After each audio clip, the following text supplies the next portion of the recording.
Okay, so in the past we've talked the first segment has been talking about the podcast itself. So I'm going to hold off this time because I think that's the kind of administrivia that is best saved for like the final segment or the final whatever the heck, kind of as a way to wind down and let people that have been here right from the beginning kind of, if people, the kinds of people that would be excited are the kinds of people that would stay longer, and hopefully it works out that way that people that want to listen all the way through.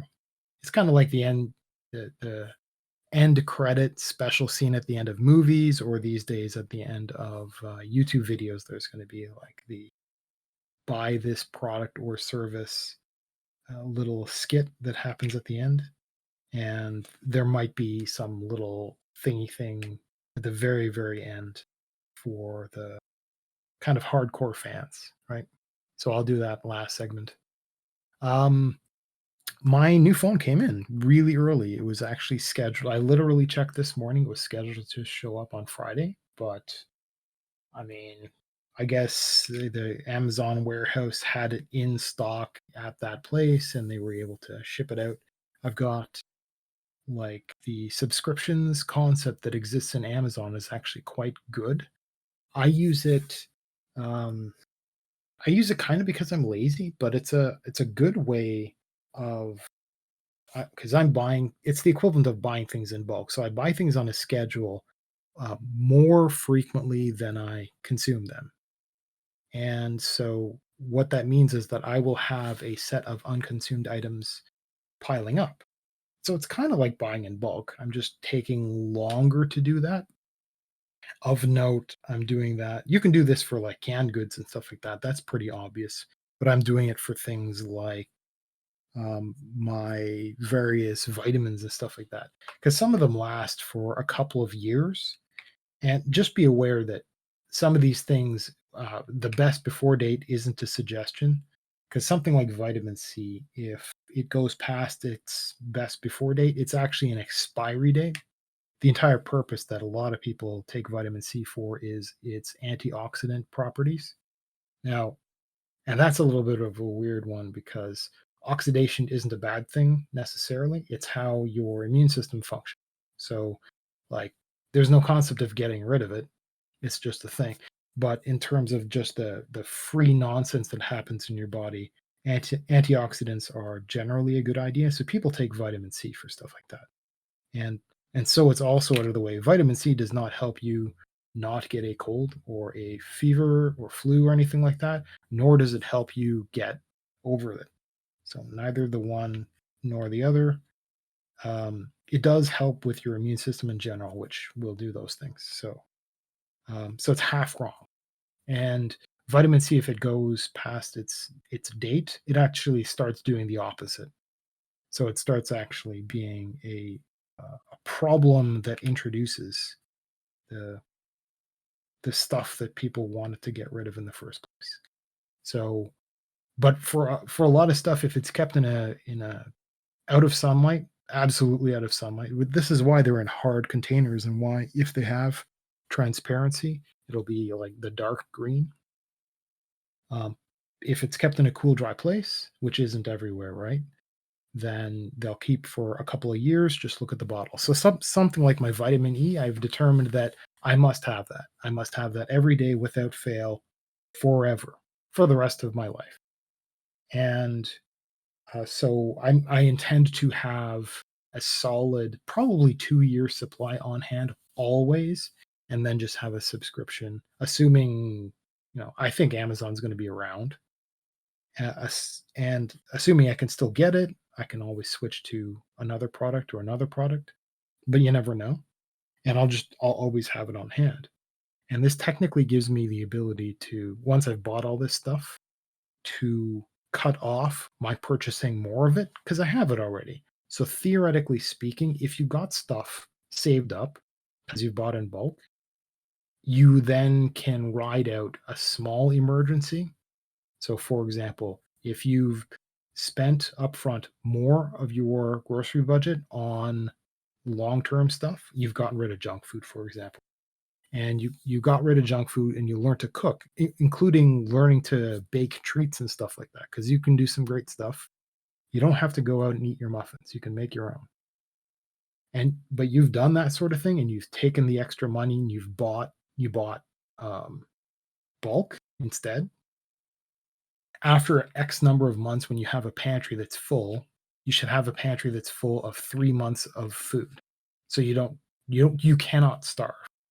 And not only can you not starve, you have decent variety. Like canned goods will last a long time, so why not have a few months of the stuff that you want? Even if it's just like generic soups of various kinds, stews, something like that.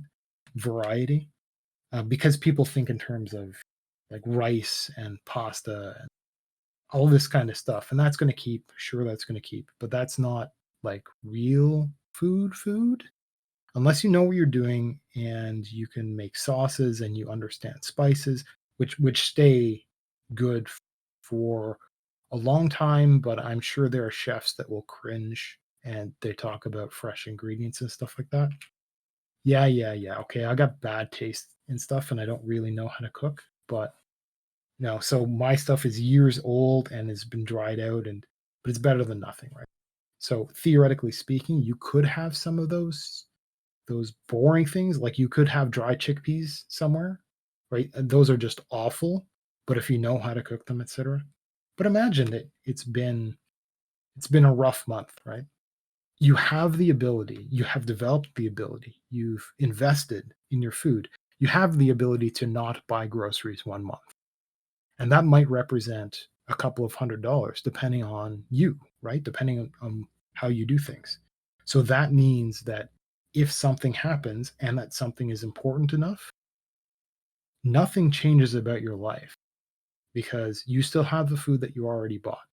In fact, technically, it makes your life a little bit easier because you're not buying groceries that much. You're not going out to do that, or you're not getting deliveries or whatever. So there's a stress that happens.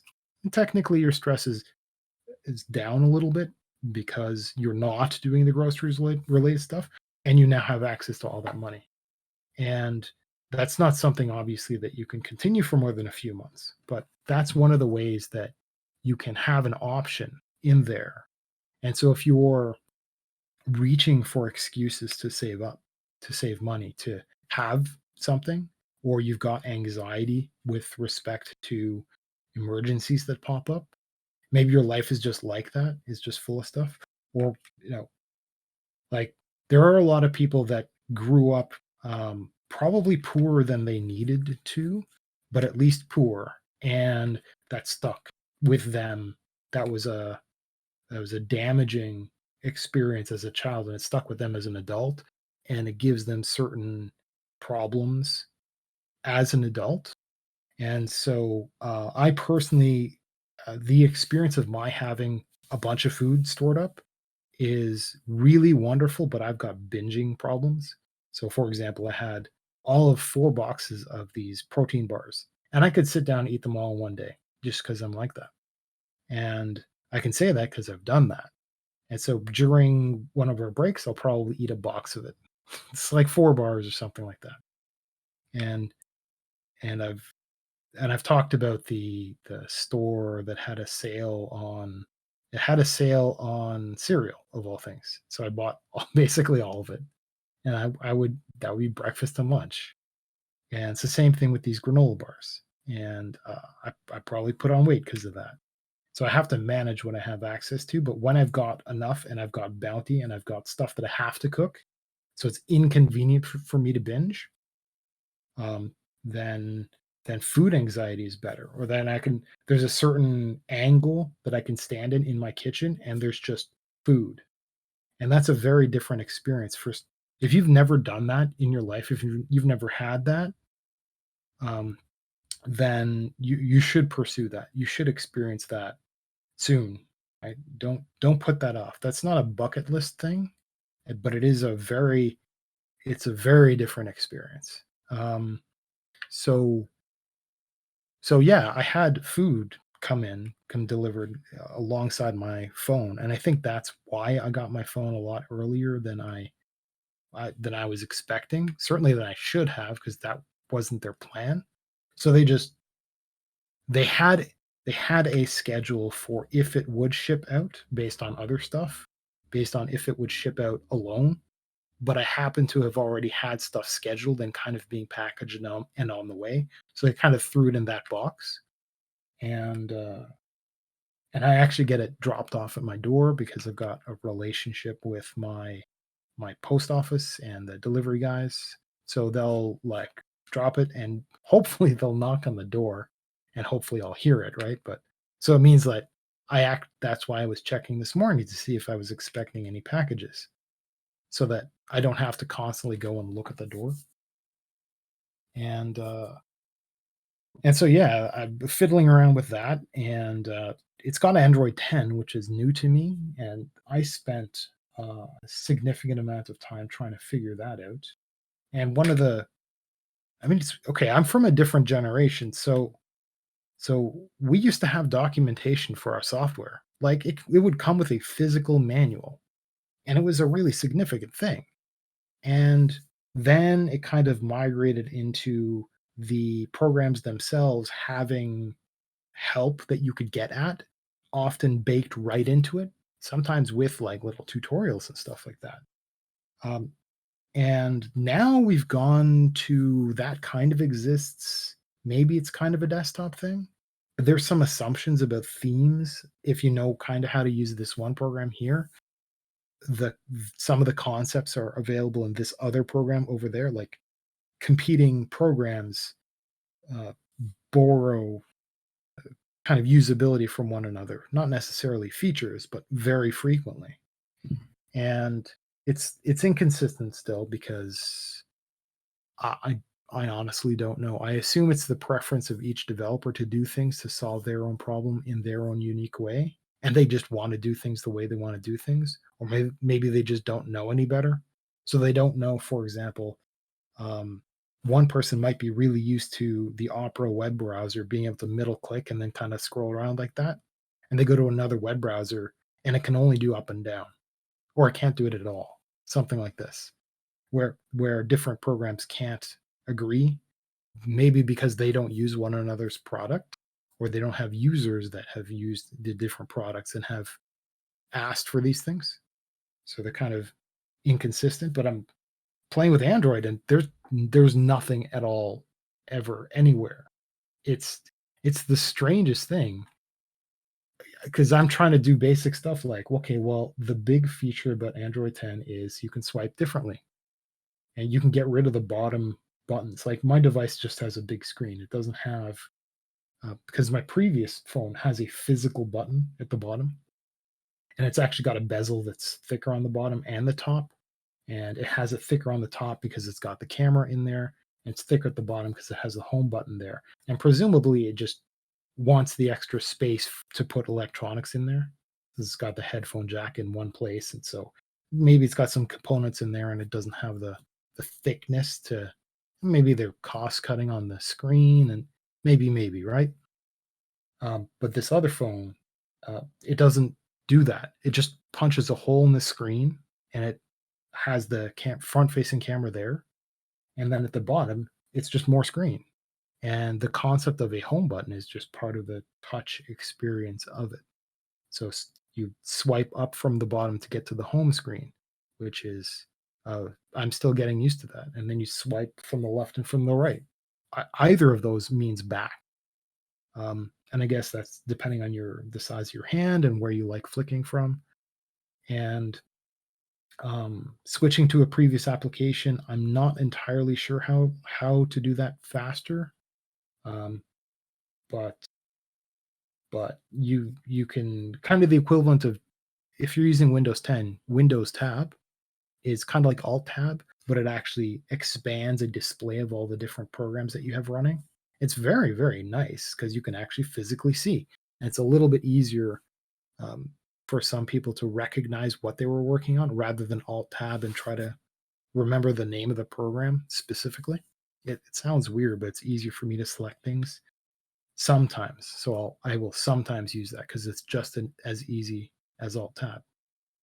So Android has the gestures thing, which took me forever to figure out, to get to.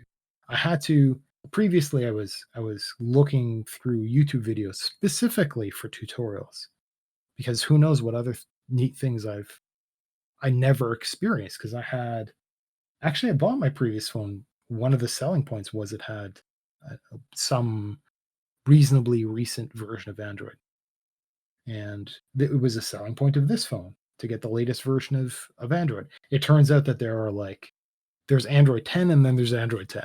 So there's updates that go with that, but they're not point releases. So it's not like a 10.1, 10.2.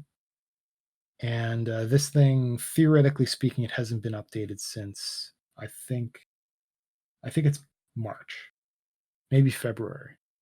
Um, and but I learned how I could update it if I wanted to. And of course, I learned all the adventures that other people have had. So I don't know that I will actually bother with that. Maybe I should do that right away so that if I brick it or do something stupid, I can return it. So maybe I'll get around to that sooner rather than later because I haven't started setting it up because I can't sync. And I can't sync because I don't use Google Drive because that's creepy. But you can actually sync from your phone up to Google Drive and then down from Google Drive out into a new phone. Um, I presume that I could use both phones simultaneously at that point. Only one would have a SIM, the SIM. So, but if I wanted to use my old one as a media player or something like that, I wouldn't want to have to set it up from scratch or anything strange.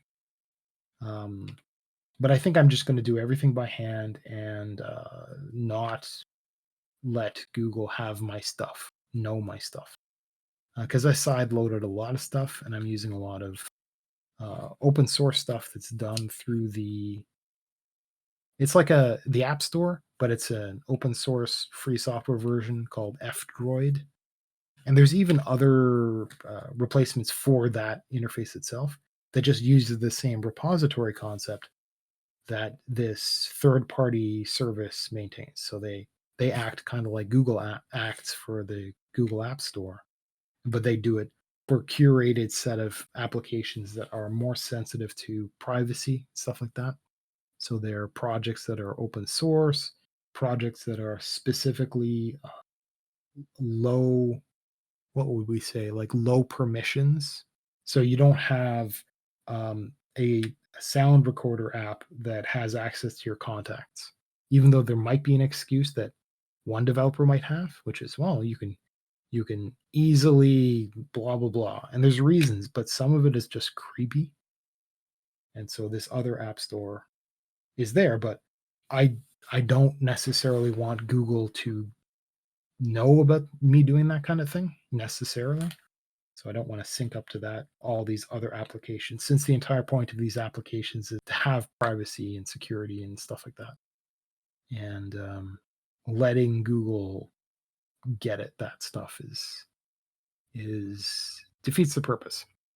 So the other thing that I got this phone for, which I was about to tinker with, if I wasn't here live right now, I'd probably be playing with it. I literally have it in my hand. It's an NFC device. I didn't know what NFC was when I bought it. I thought it was just a phone thing, but my old phone didn't have that, and I had no way of understanding what was going on, why this didn't work, or anything like that. I actually ended up talking to the owner of the company and Do you told want my him ring to play this. around with it? Sorry? Do you want my ring to play around with it? You're no, I've got it in front of me. So NFC ring. Or, yeah. So I bought a device a while ago. It's called a Dimple, and it's a set of buttons that I can stick literally with a sticker on the back of a phone or a case or whatever. So this new phone, it actually does have NFC, and I didn't have time. I was running through some like it's not engineering mode. It's like the lowest level manufacturer nerd in the white lab coat engineering mode before Android boots up. And it's got a test mode um, for everything really. I need to go through the screen stuff because that seems cool, but it's got an NFC testing feature, and I went through it and everything failed. So I'm not really sure what I'm doing, and this device probably isn't correct for doing that. So I'll just do a setup like a normal person. That's the entire point of this phone is to pretend to be a normal person and act like normal people and use a phone like normal people, but I can't figure out how to use the thing because it's just an awful, awful interface. So that's the other reason I bought this. It's NFC. I don't know.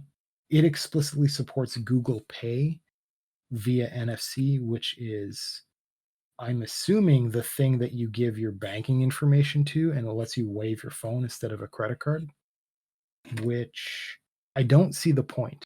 It's not like it's hard to pull out my wallet. Like, I, no, it really, it's kind of sad. It's a little bit more of a tactile experience that I kind of like, but maybe I'm old and grumpy and I just like, To each their own. Every time I go out with friends, one person uses his phone to pay for everything, or for I his mean, portion. I'm trying to think of, would there be a time when I just wouldn't carry my credit card anymore? Because I can't imagine there ever being a time. Hmm, Like, because there are going to be circumstances where that's how you pay for stuff, or that's your proof, or right. who So I'm knows? not. I mean, plus, I think I'm because my other phone, I actually don't have any kind of locking functionality. You just press the button and it's there. And I might actually continue that trend. I'm not sure. I might. I don't know where it is on this phone, on this version of Android, I guess. But there's a whole system encryption setup. I might just do that and then use a screen lock. Um, I'm not convinced that I care right now. And partly it's because my previous phone was it's like a it's like a play phone, right? It's like you've got the easy bake set for kids, like a little play set, and it lets you kind of think about cooking and think about the oven and stuff like that. But it's like little toys, like little plastic things. It's kind of how I was treating my old phone. It's I knew that it would be slow and I knew that it would be etc. But it turns out it was just great. It did everything that I wanted. I never had any limitations on anything I was trying to do ever, including like I don't understand why people are trying to upsell either storage space um, or internal memory because I mean I I could run everything and I can't even remember what does this have 2 gigs of memory? That's a crazy amount considering that Android apps are pretty light as they are. Like, really, it's insane how feature capable this hardware is. Android isn't good enough to actually utilize it all, which is frustrating. And this new phone just it's it's an order of magnitude better than the previous one. The screen alone is incredible, not just because it's bigger or the way it's laid out and stuff, but the the tech is higher quality. And so I guess I could say, well, I didn't know any better, so I was easily impressed by the first one, which is true. But keep in mind that was my first smartphone. That happened a couple of years ago, I guess. And smartphones, the idea and the technology, like the hardware, was mature at that point, very mature. So the stuff that I got had been tested, tried and true from generations of other people that cared a lot.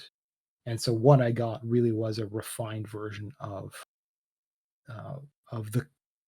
I mean, it wasn't cutting edge, right? But even though it was older tech, even though it was less powerful tech, it still inherited generations, years of technology. And so what I was using, it was quite good. It was quite good. Um, and I didn't know any better, so my innocence let me be impressed. And I'm glad. I'm glad I had that experience. Um, I I did it a little wrong because I thought I was getting a great deal with this phone, and I ordered it, and it took me something like 3 months for it to get to me because I well more than that actually since I ordered because I got a deal alongside some other people to reserve this phone when it shipped. So I was like, right along. I was one of the first customers for this phone. Not that it was high tech or anything like that. It just happened to be a new model, a non-impressive newer product. And so I kind of pre-ordered the thing. And it turns out that no, phones in that class are common. I could have just bought one and had it shipped over inside of a week. I could have walked to a store and bought something for that price.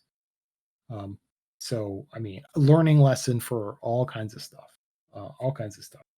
And I also, I mean, it was a good experience to use it, seeing as past tense because I'm going to set it aside as kind of a backup phone for if slash when I drop and break this other phone because it's got a glass screen and the other one has a plastic screen. So, like I said, it's like the easy bake set. It's the Fisher Price of phones, and I've dropped it. And it doesn't care. It's made quote unquote cheap. So it works. Just it works better than just barely, but still. So I'm not going to be using that old phone as soon as I get things figured out. And I lost my train of thought. But I could have I could have not gone through the hell of waiting months for this phone and just bought something else. So that is among the lessons I learned. But the most important thing I learned is that all the software on Android, this is the same experience I had with a Mac. It, it, I got a Mac Mini. My work was like we had a Mac advocate that we hired at a business I was in, and he upsold getting Macs for stuff because reasons.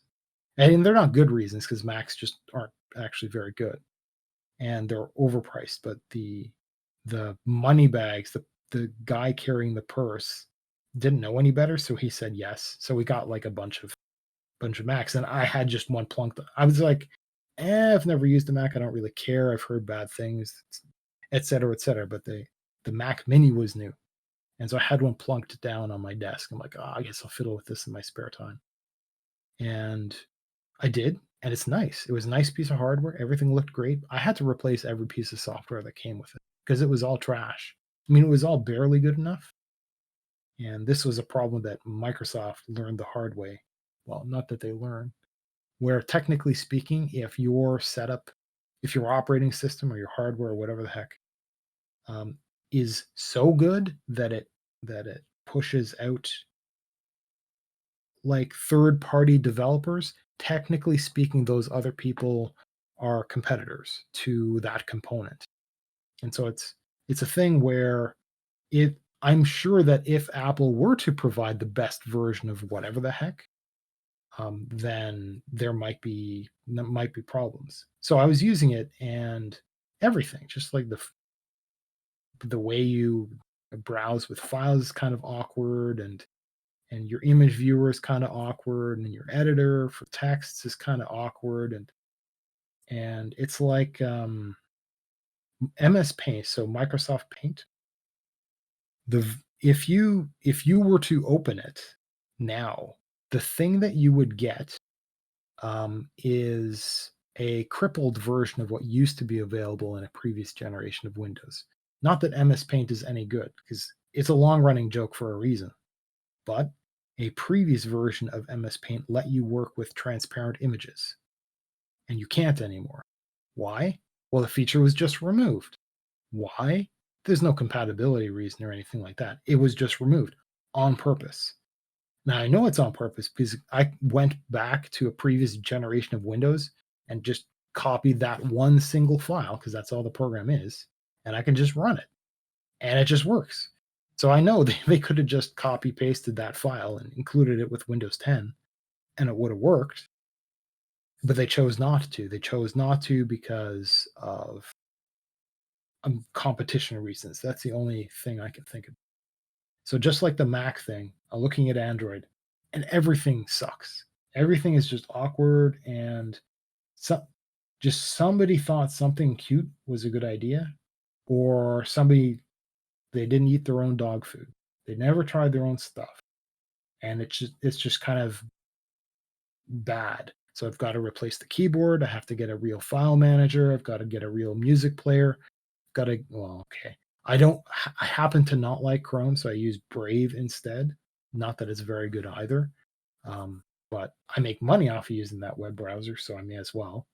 And I like better ad blocking and privacy. So there's that, and everything else is just a little bit better. If I get another camera app, it's going to be better. If I'm gonna like, and that has to be true. Otherwise, it's anti-competitive to have everything for them to be tryhards and make everything good. Then no other third-party developers would theoretically approach their platform unless they're extremely specialized and know what they're doing with some fancy stuff. Um, Great example of that is because I was looking for documentation and tutorials for Android, so I bumped into all kinds of stuff. And I don't remember the name of the program, and maybe I bookmarked it. I don't care to go look at it, to look through my history or whatever. And it was literally earlier today. Uh, it's like camcorder type stuff. And so you think it's just a replacement for the video, the photo applications that come with Android. And it's an example of something that would not be generated, would not be created by a try hard version of Android in some parallel universe because it had extremely specific professional photographer level videographer type stuff for doing all kinds of I don't know what the term would be. So it's not post production, which is what I would do because I think it's a stupid idea. Their stuff is like during recording modification of the data before it hits the disk. And we've seen this kind of thing with this new phone has a beauty mode, right? So it's just a software thing where there are filters like Instagram filters and stuff like that for people to put like little flowery halos and butterflies and stuff, and it tracks their head movement, and that's all adorable and stuff. And this thing has uh, a beauty mode that I'm not sure what some of it does because I've got the permanent tan going, so it's not like I can get rosy cheeks or anything like that. But it's got stuff to like thin out your cheeks and make your eyes look bigger, but it's kind of like making your eyeballs look bigger. And it's just the creepiest stuff ever. And it's just wrong because it wobbles a little bit as it's recording, as it's trying to keep up with the changes that it's making. So specifically, your eyes, if you change the size of your eyes and you look carefully, or if you just make it the extreme change, it's it's insane. Your eyes kind of wobble around. It's creepy. It's really creepy. But that's an example of editing during recording and a specialized company making a program that has functionality like that, like color adjustment and stuff like that. The during production stuff, that's an example of high-end professional level features that a third party could make and sell that wouldn't compete even with a really well created stock piece of software. So there's still going to be a place for that stuff, but the hobbyist market would just be wrecked if, like, let's say the Android developers made a fine version of everything they could. So I end up I needed on my previous phone a lot of time to figure out how to replace as many things as I could. Cause like how because I think like a desktop user. So I want to browse files, I want to find an MP3, I want to click it, I want it to play. On Android, you need to open up your music player, use its file picker, which will be different from a good one because it'll be some shit thing that they put together, which which is adequate, or it's using the built-in stuff, which is no good, as I said. Um, and whether or not you can like play it in the background while you're doing other stuff, there's a lot of media players that just won't do that. They expect you to have that as the program that's running, which so you can't do other stuff on a phone, which was the other frustrating thing. You you can only run one thing at a time, technically. It, and I had split screen functionality on my old phone, which I never actually used once because the phone is small. So what's the point? But that would have kind of taken care of the problem. You split screen your media into one half or whatever, and you continue with the rest of your three-quarters the size phone. But that's one of the adventures that I had to go on to find an actual media player. And I appreciated it so much that I did actually get around to spending money on it. Partly because the developer decided that he couldn't afford to do it for free anymore. So he created a he worked to make additional features that would be worth money. And he kept he still maintains what I had been using before for free. So technically speaking, I didn't need to do anything, right? So the software was still going, it still worked. He's not taking features away, which is what some people do. Um, and I appreciated what he had accomplished. And he makes a set of tools. They're literally called Simple. So it's like Simple File Manager, Simple Photo, Simple Contacts, this kind of stuff. And I actually bought several of them. So I'm quite happy about that. That actually reminds me, I guess my phone has to have the logins I just set up so that I can download those apps and have them already registered. It's been so long that I can't remember how I even bought these programs in the first place because my phone doesn't save my credentials. Um, at any rate, at any rate, moving right along. Um, oh no, not moving right along. I did want to mention a couple other things because the the stuff that I learned. So after I bought the thing, there's the opportunity where you have something called buyer's regret, which is it often happens. Like imagine you go down an aisle and you pull something off the shelf and it's the same old. It's a product you know and like. So and you need, right? So you jar of jam and it's in your shopping basket and you're walking through the aisle. But you're walking through the aisle past a bunch of different other choices. And you're wondering if whether or not you should try something new or whether or not you're getting the best of what's possible. And there's something, so that's one piece of psychology. There's another piece of psychology where you've paid the money for the thing and but your mind wanders and you're not really sure if you made the right cost decision. You're not sure, maybe you got ripped off. And so I had a whole lot of that going through my head. And I did a bunch of research. To it helps me feel good about my purchase when I do some research and get a bunch of positive reviews. I don't go looking for that stuff, but that tends to be what shows up. And I learned a bunch of the negative things. And man, look through Amazon reviews. Whenever you're buying something, you should look through Amazon reviews if you use Amazon. And look for the 1 stars. Look for a product and it's got like a fishy review. Look through the like it's got 3 stars or something like that.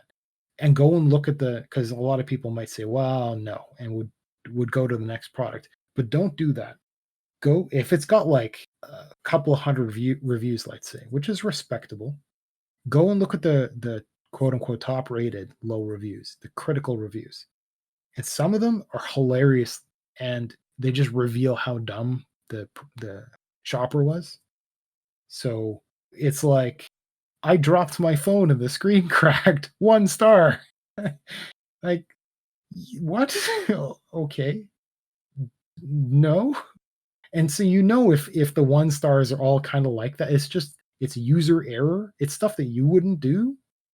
You know that you can kind of dismiss those things and you can take the other kind of 4-star reviews a little more seriously. Maybe the 5 stars are from fanboys or like shill accounts or whatever the heck, right?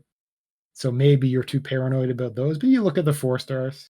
You look at some honest reviews that have some negative points. And I did that kind of with this phone. I bumped around and I found some people who were like, I have audio problems after I updated to this. And you're looking at it and it's this user created like non-developer version of whatever the heck that has this as one of its listed known problems with a solution, with a workaround. It's like you disable Google Assistant. So there's a lot of dumb person reviews that you'll probably find rather interesting. So and that's what I bumped into. So I don't really have much buyer's regret. There are some physical things that I really don't understand slash like.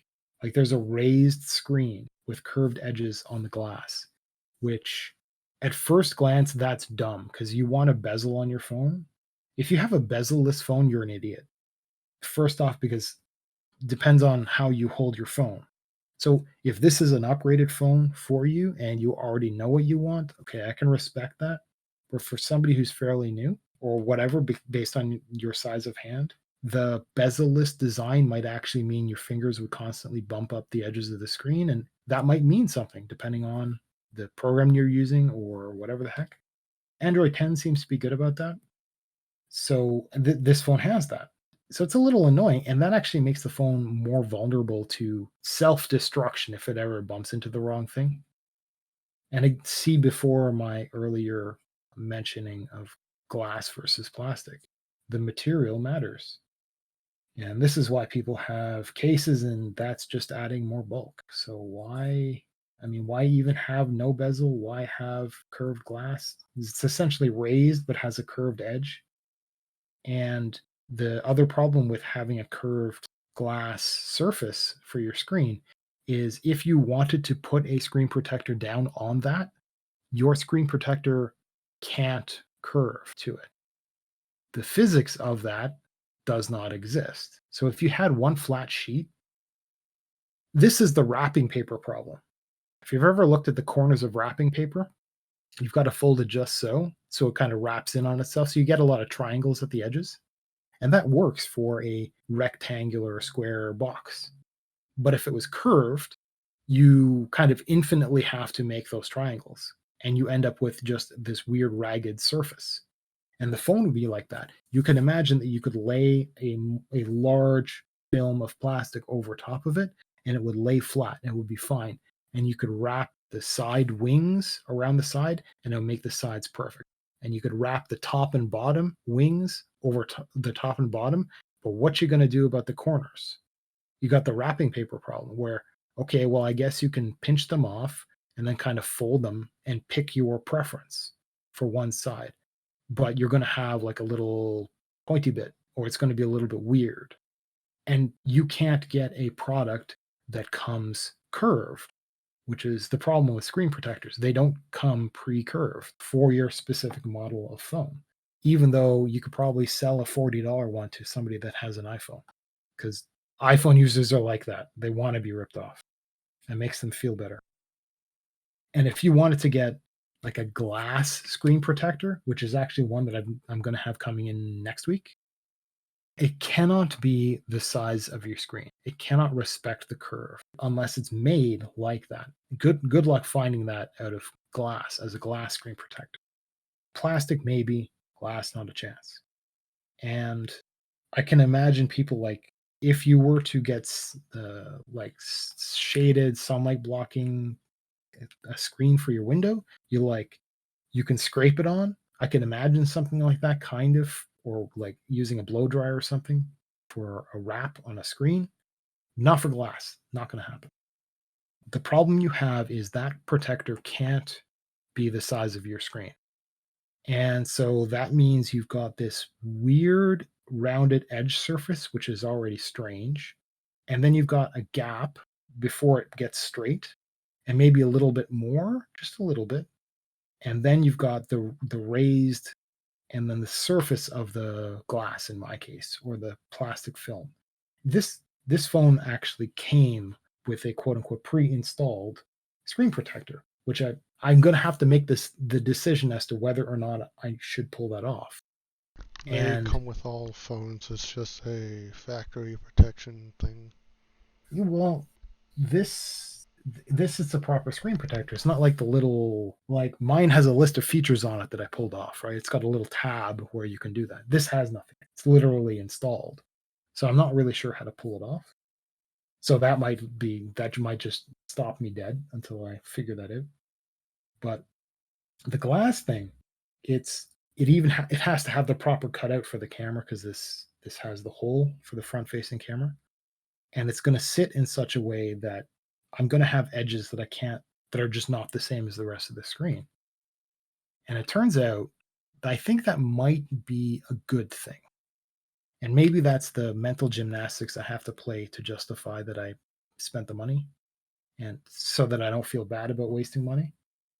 But the gestures that occur for Android 10 require swiping from the extremes of the screen, which is different from swiping within different boundary within an application.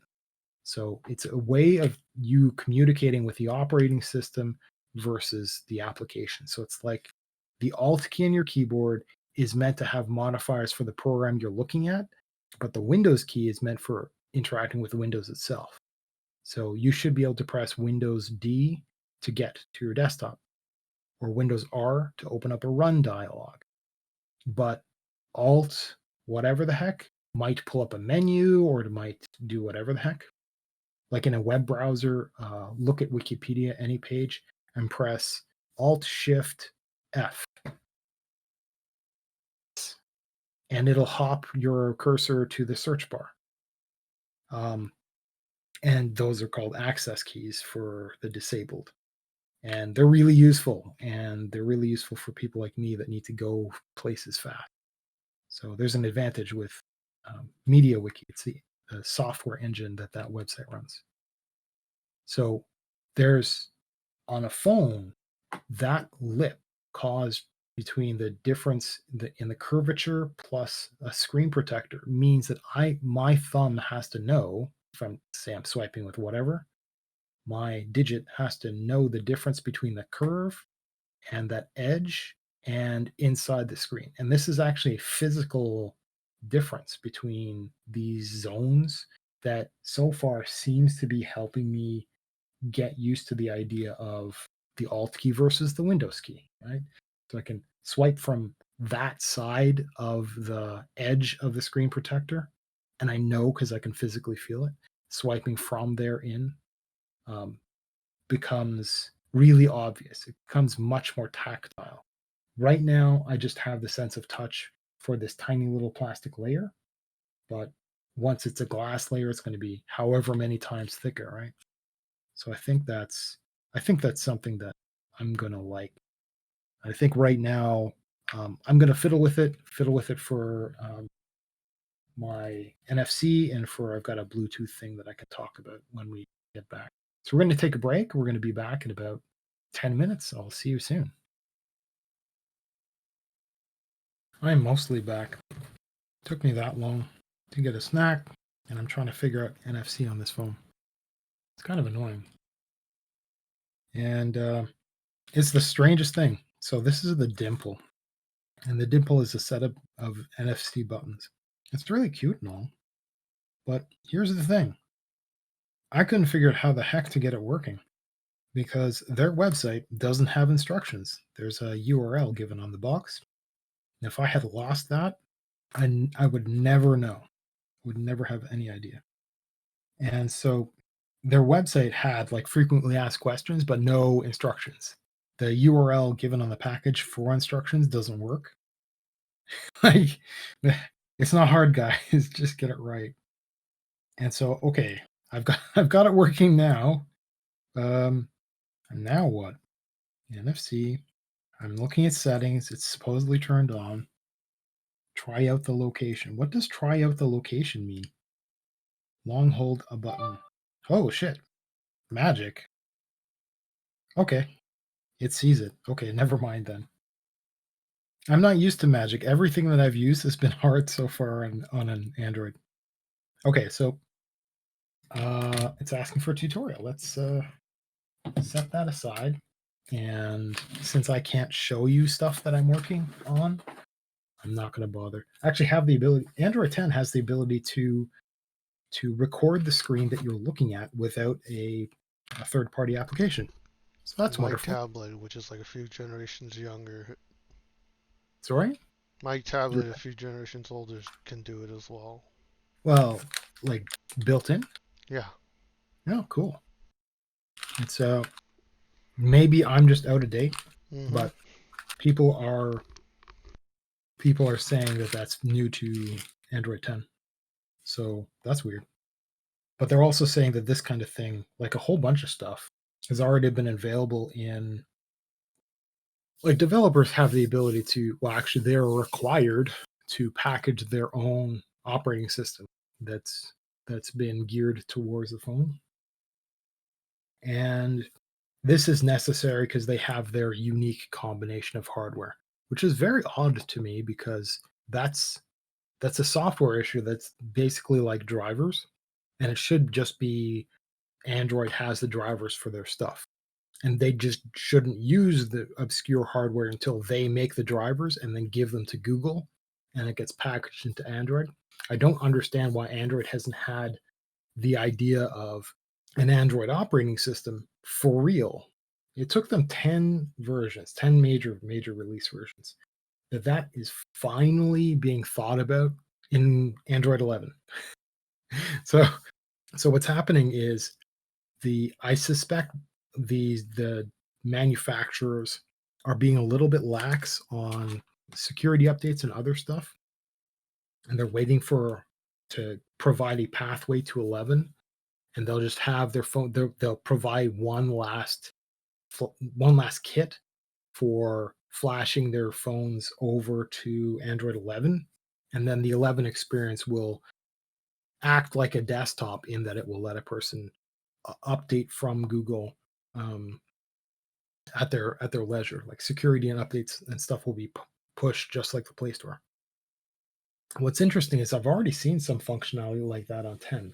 So maybe it's in on 10 already. I'm not entirely sure because even setting up here's I know half of Google is nefarious because I insisted on not having Wi-Fi and it has no SIM card. It's got no data connection at all. And this phone still acted and said that there are updates available. Bro, how do you know? I just unboxed it. And I just unboxed it and it's claiming that it knows that there are updates. I know that there are updates. I know that there are updates because I don't think the phone would have been updated at some time. So microphones work differently. So this is a stereo microphone called a Blue Yeti Nano, and it has a feature called cardioid mode.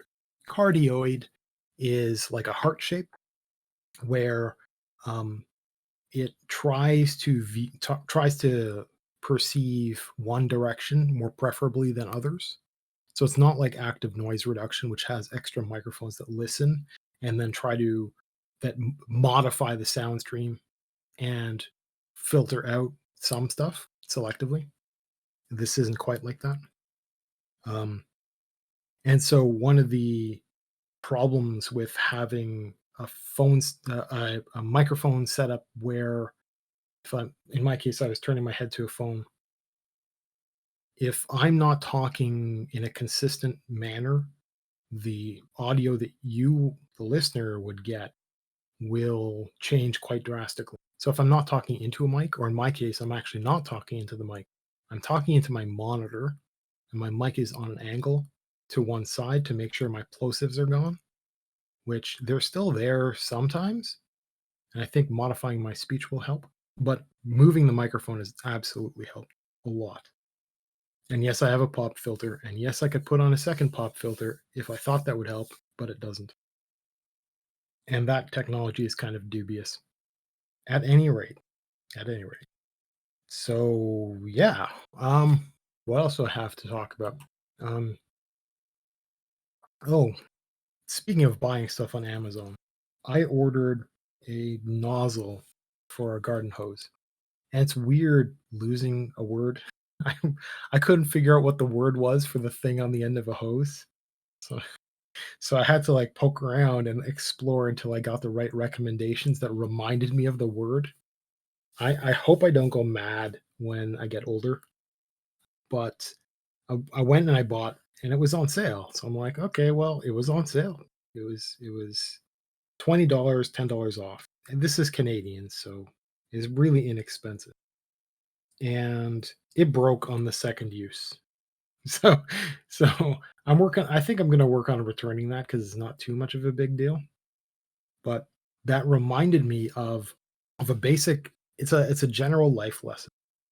And the life lesson goes, if you're young, going from high school into university tends to just be an extension of a person's childhood. You don't know what you want in life, therefore you do whatever. You do this.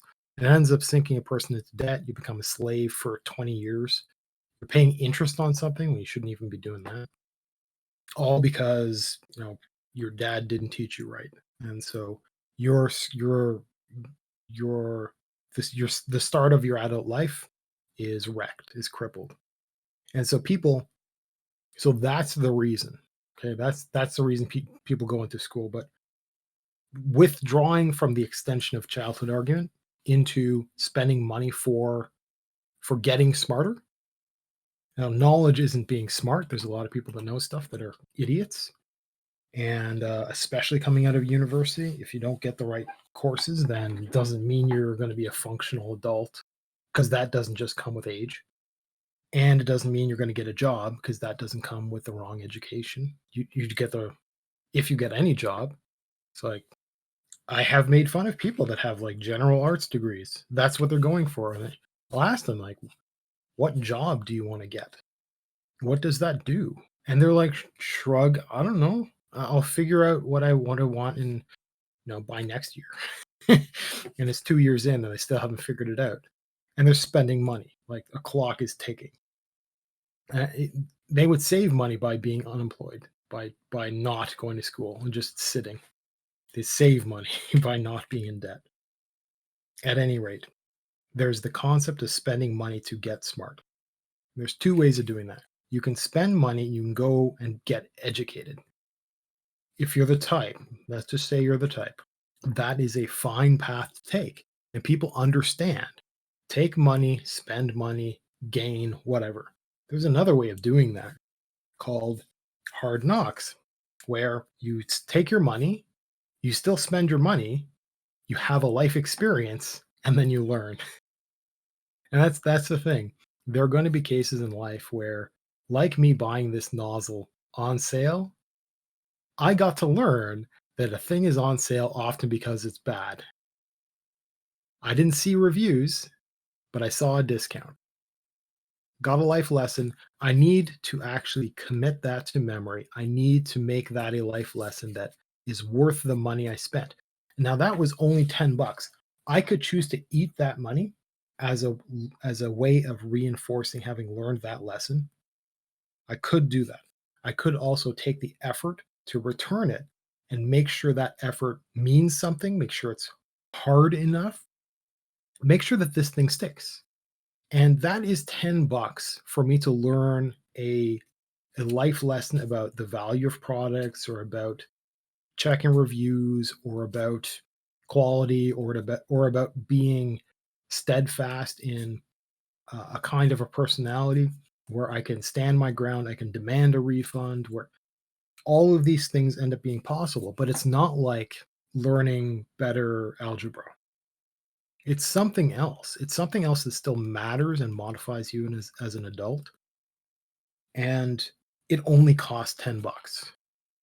And the thing is, you could go to school, and most people aren't the type, but you could go to school and you could take a class in philosophy.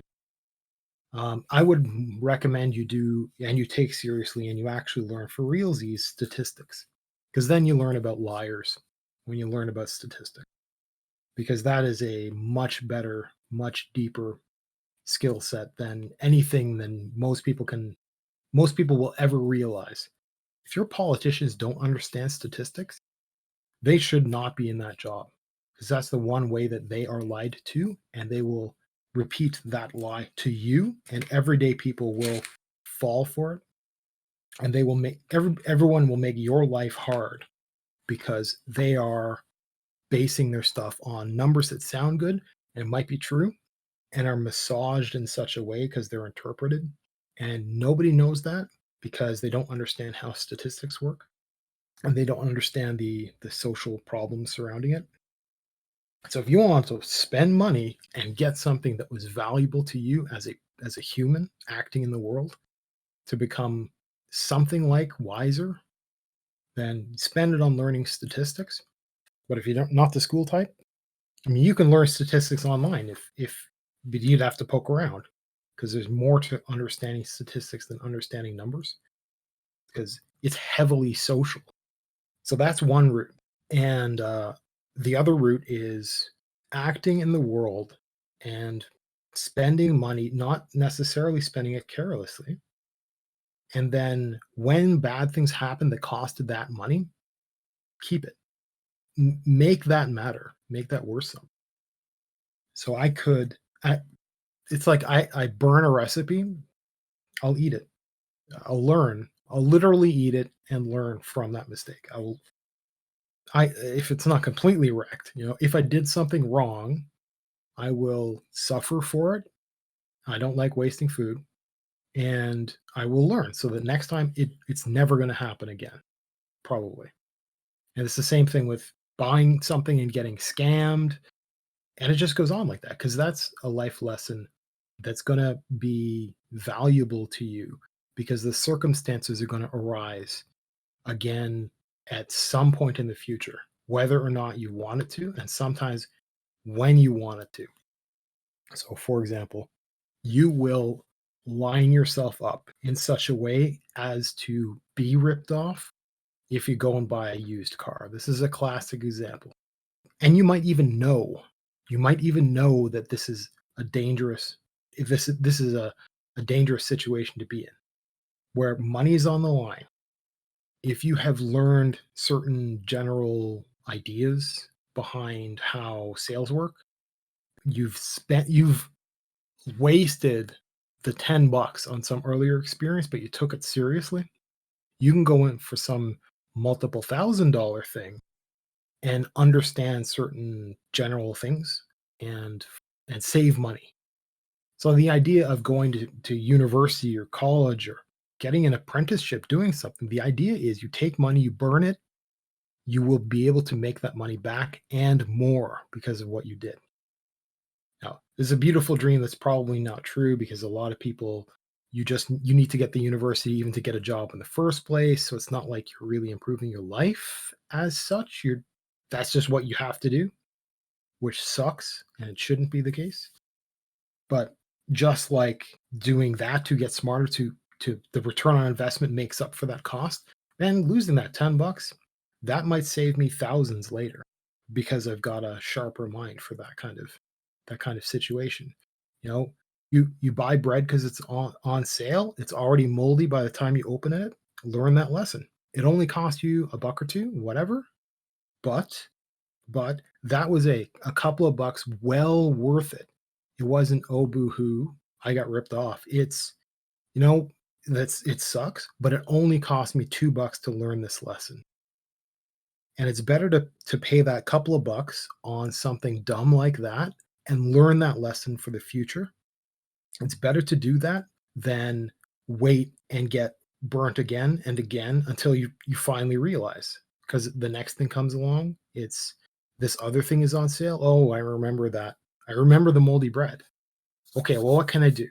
No, I'm going to look at it before I buy it. Okay, it's good, but I know I still, and then you go and freeze it immediately. And you learn to do things like that. And these can be learned from past safer experiences rather than being learned from being burnt with that same more expensive thing. You don't have to learn from your previous bread experience. Um, and it doesn't just apply to bread. You can now carry it forward and have it apply to everything, everything. So my garden nozzle experience is a $10 learning lesson. I probably should have learned it from other stuff because I'm not young. Probably should know it already. I didn't. I messed up. So it amounts to, well, now I have to remember what it is to return something on Amazon because that's a skill that I should keep sharp because I'm buying regularly from them. And I should not be afraid to go through the procedure because a person can be nervous about that and take too long or not know how to act and get ripped off by more than $10. That's for sure. Like, what if I brick my phone because I try to flash it? I need to know how to game the system to explain that it doesn't work without explaining that I probably was at fault. Like, you play it like that. And it might be easy for the manufacturer to fix it or whatever the heck for it to be refurbed. It's it's an evil thing to do, but honestly, it's the correct way to approach this problem because this represents hundreds of dollars. And if I understand the procedure of returning something with my $10 for the life lesson, I can now apply it to hundreds of dollars and save effort, money, whatever, by keeping an important skill sharp. Let me switch to something else, I think. Um, I have notes, but I want to talk about. Okay, so I'm part Dutch, and I wasn't raised specifically Dutch, and it's a complicated, challenging topic for me to talk about that would end up with me pulling the but I am X and it is my life experience that X. And there's a lot of other nuances because I'm half Dutch and the other half of me is Trinidadian, and I don't have family. Like, my family's not from Canada. I'm in Canada, by the way. So I've got a lot of interesting nuances of life experience happening there. So you can't hear my Dutch accent, which is good. And I've often wondered if it's very strange because that's a social concept. I was born in Canada. I only know this stuff.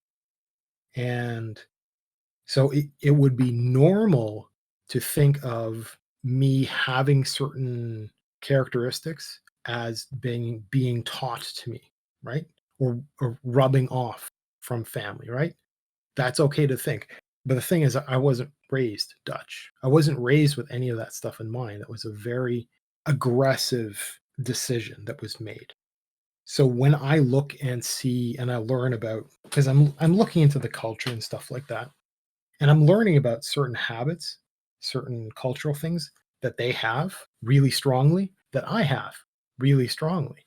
And it makes me wonder if, like, there's some kind of wacky genetic memory happening.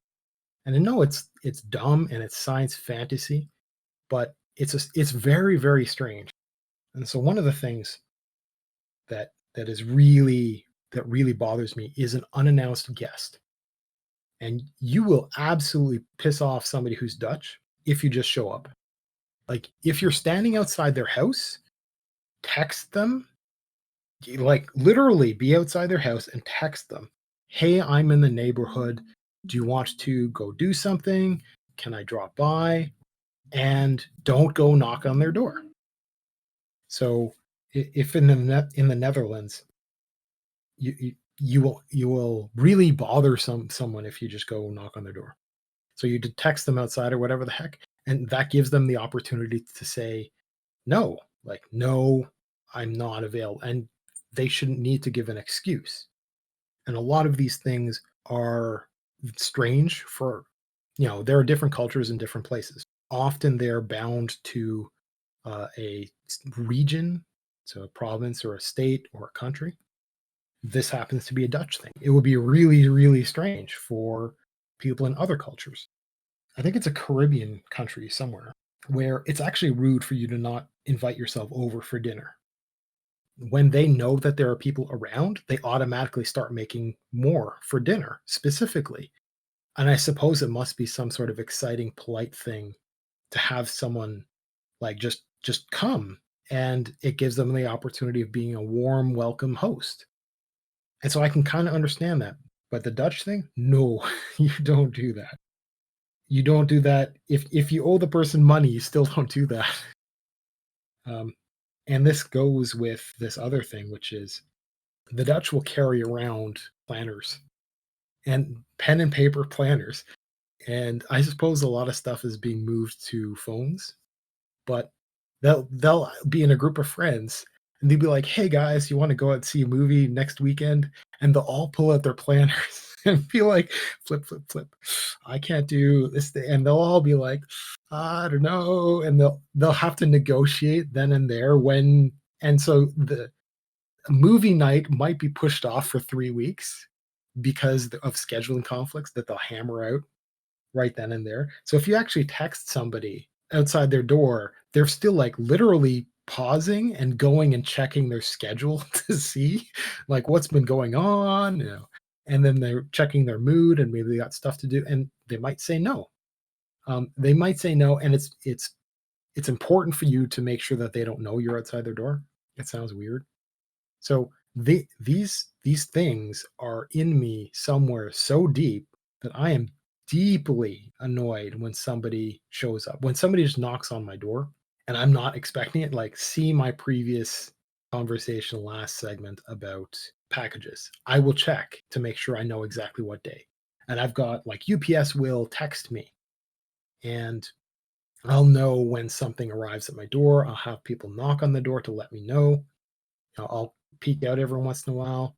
I'll get the text, I'll get an email, this kind of stuff. So I like knowing when I need to be around the door.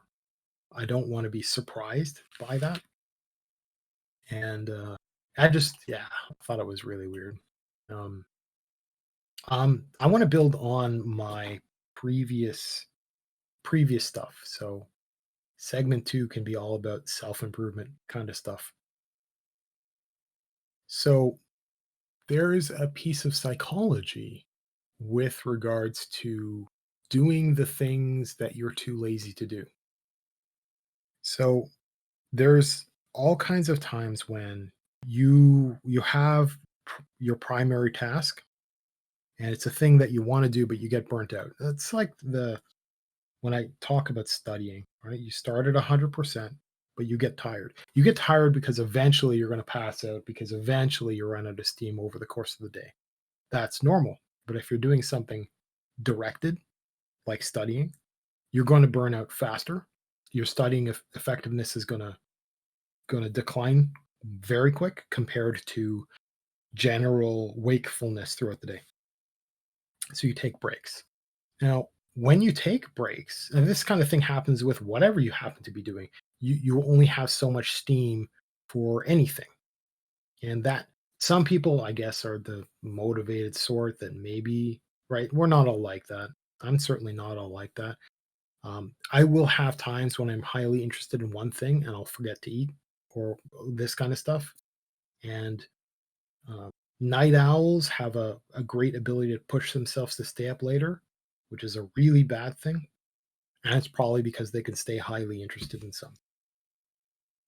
Now, seeing that and breaking that might be important for some people to know. But for the people that learn to take breaks when they start running out of steam, they feel it coming, or maybe it's scheduled. Like writers have this thing where well, a bunch of different people have things. There's something called the tomato timer, which is a technique for having stages during a work period where you actually have like a little timer that rings to remind you to stop on purpose.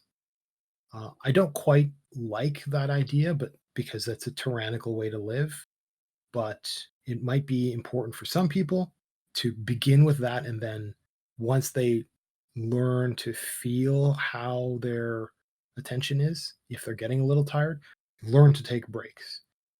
For writers, there are moments to do that kind of thing that I don't think I've articulated very well before. Um, it's a it's a weird topic to pursue.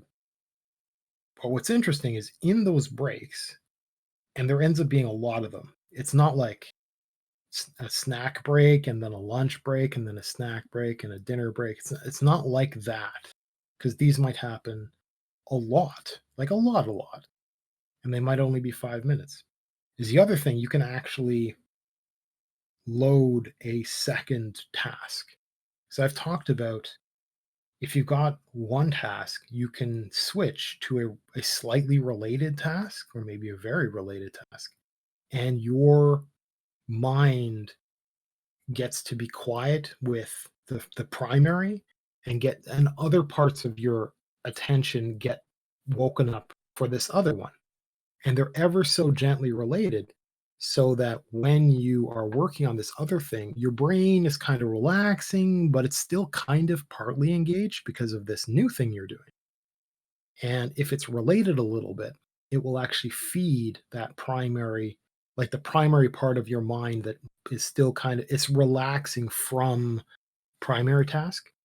And so you can actually ping pong between primary task and the quote unquote relaxation isn't doing nothing, is doing another thing. And one of the ways you can leverage this notion is your breaks could consist of you getting, say, you're working at a desk, getting out of your chair and going to make a cup of coffee. Normally, people would, that would be their break. That would take 5 minutes and they drink and they pace around and whatever. And then come back and they sit down and they get back to work. But there are opportunities in that that actually don't derail that that that primary rest activity. So it won't wreck your experience of getting up and making a cup of coffee if when you get up from your desk, you pull up a plate or your previous cup or you whatever, like you just take a moment to tidy slightly and you carry something out into the next room, right? That's not you're already going there, it's just occupying your hands. Then when you're going up, you're waiting for the coffee to brew or whatever. Well, you have a moment to wash a dish or two, right? Or wipe a counter or something. And you're already there and you already have to wait anyway. And this act is part ends up being part of the meditative experience of you having taken that 5 minute break, but you end up accomplishing stuff. And when you come back down to your primary task after taking that quote unquote rest, it was technically a productive rest. So even getting into that primary task again, returning to your study, for example, you enter into it knowing that your break wasn't a waste, because that's maybe some of the guilt that some people have. That's why they push and like they'll study for a huge block of time like straight and they won't rest. I'm just going to read through this entire whatever the heck, and they'll feel bad about taking breaks because it's a waste. Because I mean, technically speaking, it is a waste. It's just it wouldn't have mattered if you didn't take the break. You would have been useless at studying sooner. It's more optimal for you to take the breaks and come back fairly refreshed than just burn out trying to stick to a task. And what's interesting is if you take your break, you're productive, kinda. You do something else, kinda. You come back to it. You don't feel so guilty about having taken the break because you come back to a desk that's slightly cleaner. All you have now is that cup of coffee and everything else has been cleared because you took a moment. And it's it's a one of the tricks if you're moving houses and you don't get like professionals to come in and pack for you, which is actually a thing you can do. I I don't like the idea of a bunch of other people going through my stuff and packing because I just like I it's it's part of the experience for me to handle all my stuff and know what's mine, this kind of stuff, and organize it in this kind. So I don't like the idea myself, but you can hire people that'll pack for you.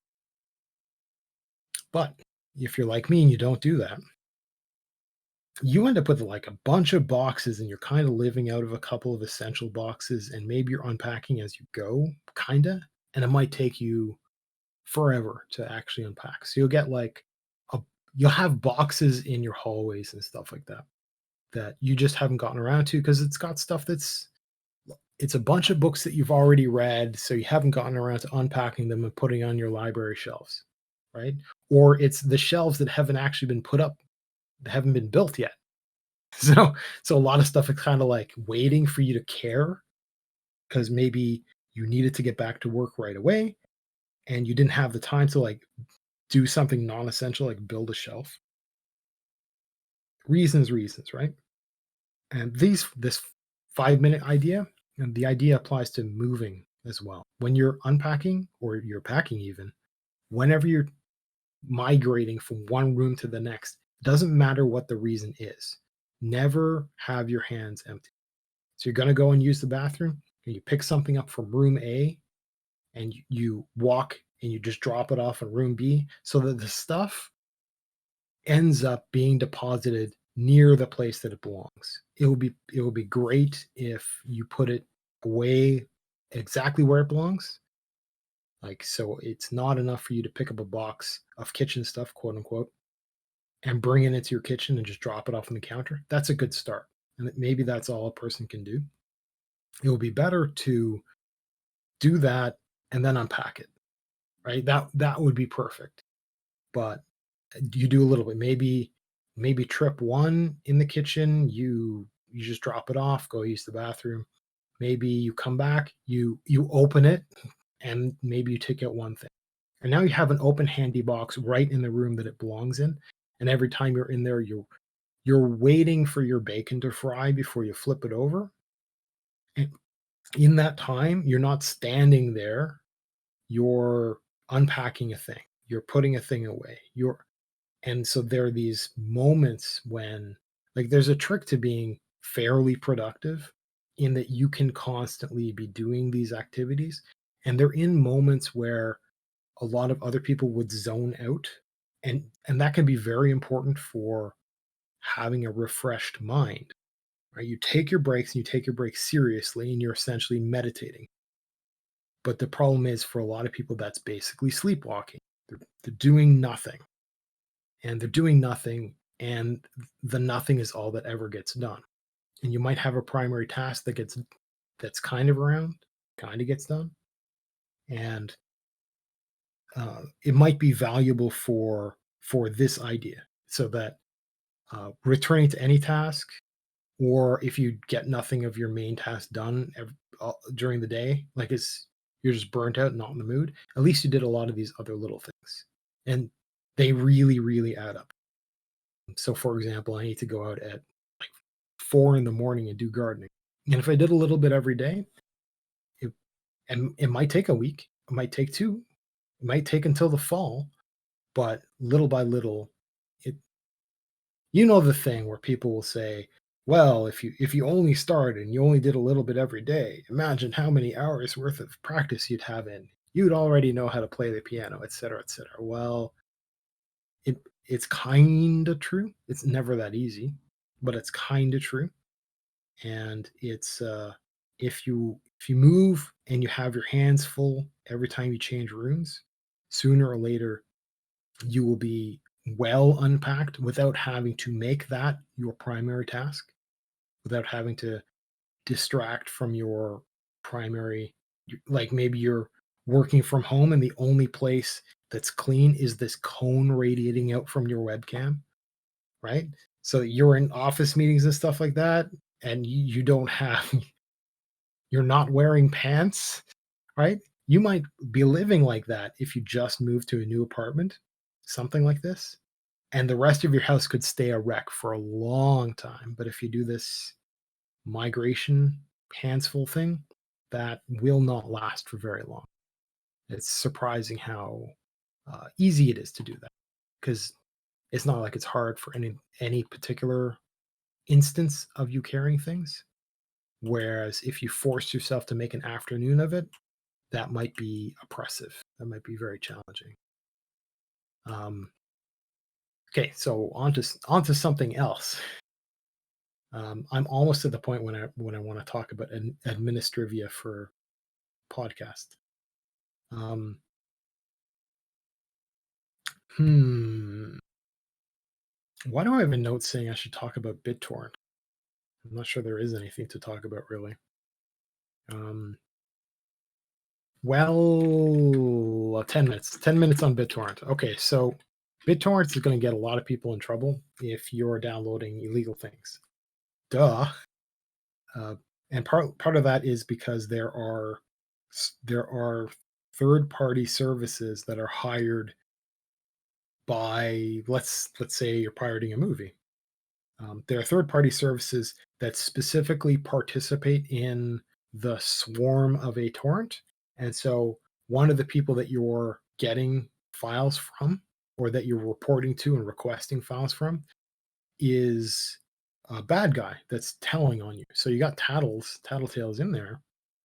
You have, um, and that gets you get logged as participating in that, and then because you get logged, the the route by which you connect to all those other people is can be traced, and it can be traced back to you, and then it can be traced back to you in that it can be traced back to your house, your internet connection, and your internet provider can actually be contacted by this third party company, and the movie company empowers this service to compel your internet provider, and your internet provider will email you, usually maybe call you, and will tell you that this is the case. They can be wrong, which is one of the biggest problems, but you start getting a reputation with that internet provider, and it's one of the people will say it will see, well, it's a risk it's there, and you can do it so often, and your ISP will be forgiving, and this kind of stuff. You just like be quiet for a little while, and then you try another one. And most of the time it won't matter. Like, don't go and download cams, which is somebody using a phone or something recording from a theater, and they'll say, oh, don't bother with that right away, and wait until it comes out from DVD or whatever the heck. And fine, it's all valid points, but um you could use something like a VPN. I mean, I'm not suggesting people would use a VPN for anything other than protecting their. This is exactly what a VPN is for, really. I think it's the primary tool that why this technology was created in the first place, is for literally pirating things illegally with torrents. Um, so the other problem uh, is bandwidth, and BitTorrent. It's less true now because a lot of people are streaming stuff, especially if you have streaming services. But it used to be the case that BitTorrent was the tool by which people ended up reaching a cap on how much bandwidth they could use. So bandwidth costs money. It costs money because it requires electricity, and there's a limited amount of space, where a whole lot of different customers can use a set of wiring in parallel, all simultaneously, from whatever uses they all individually have. So there are some physical limitations that end up being imposed and present themselves as bandwidth. And if all users of an internet provider's service have a bandwidth cap, in general, things tend to kind of balance out. That's kind of the reasoning. And it's kind of wrong. And it's kind of them ripping people off and all this kind of stuff. And it used to be a problem because of BitTorrent specifically, because people could just download a whole lot of stuff, and they would just download a whole lot of stuff. And it'd be annoying and stressful for the internet provider because they couldn't, like, they would have to install more hardware to get new customers because of that kind of thing. So they started looking at the traffic, and metering things and stopping people and billing people and having these scams that go on and stuff like that. Canada, um, I don't know that there are very many places for this. And I'm actually, because I understand a little bit more of the political side of stuff, it's actually a little bit of a foreshadowing of what's going to be happening in Canada politically. Um, and it turns out to be really important in today's times that Canada, so we have what are called essential services, which is a Canadian, well, I could say a Canadian citizen that lives somewhere, and I don't know what it means to say reasonable, because Canada has a lot of really strange places that you can live that are away from civilization. Basically, anywhere north of, we've got like this strip of, I can't say habitable, but there are people that live outside of the more populated zones. But we have, for example, telephones that are considered an essential service. They must be provided by any means reasonable. And sure, there are going to be places that are just ludicrous. But if it's like, if there is a town somewhere, it is getting phone connections, physical wiring, because when these laws were passed, that's how things happened. We didn't really have the concept of satellites at all for this kind of thing. And so it's been a basic service for a long time in that it must be guaranteed and there is a guaranteed quality, etc. And phones are pretty simple to have like a guaranteed quality because it's a pretty, I mean, these days it's kind of a meaningless technology because it's pretty easy to make it high quality. And now we can be wireless, so it's you just have towers up and stuff like that. And right, it's easy, it's easy. And there's also certain cost guarantees that the government imposes. So we don't like I know that there's going to be Americans that are listening primarily, right? Canada is very,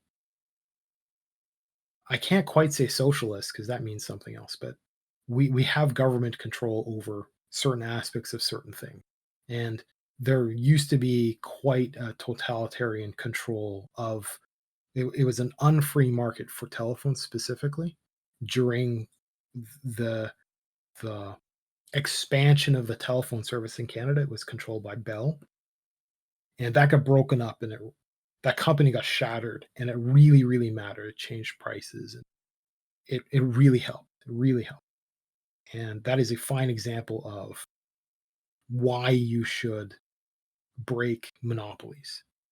And I think that's a government's one of the a government's major roles is to be an authoritarian dictator that breaks monopolies because I think humans will naturally collude and will form gangs, and we need to be able to break them up, otherwise they'll form their own kingdoms and they will oppress, in this case, their customers, because that's what they were doing.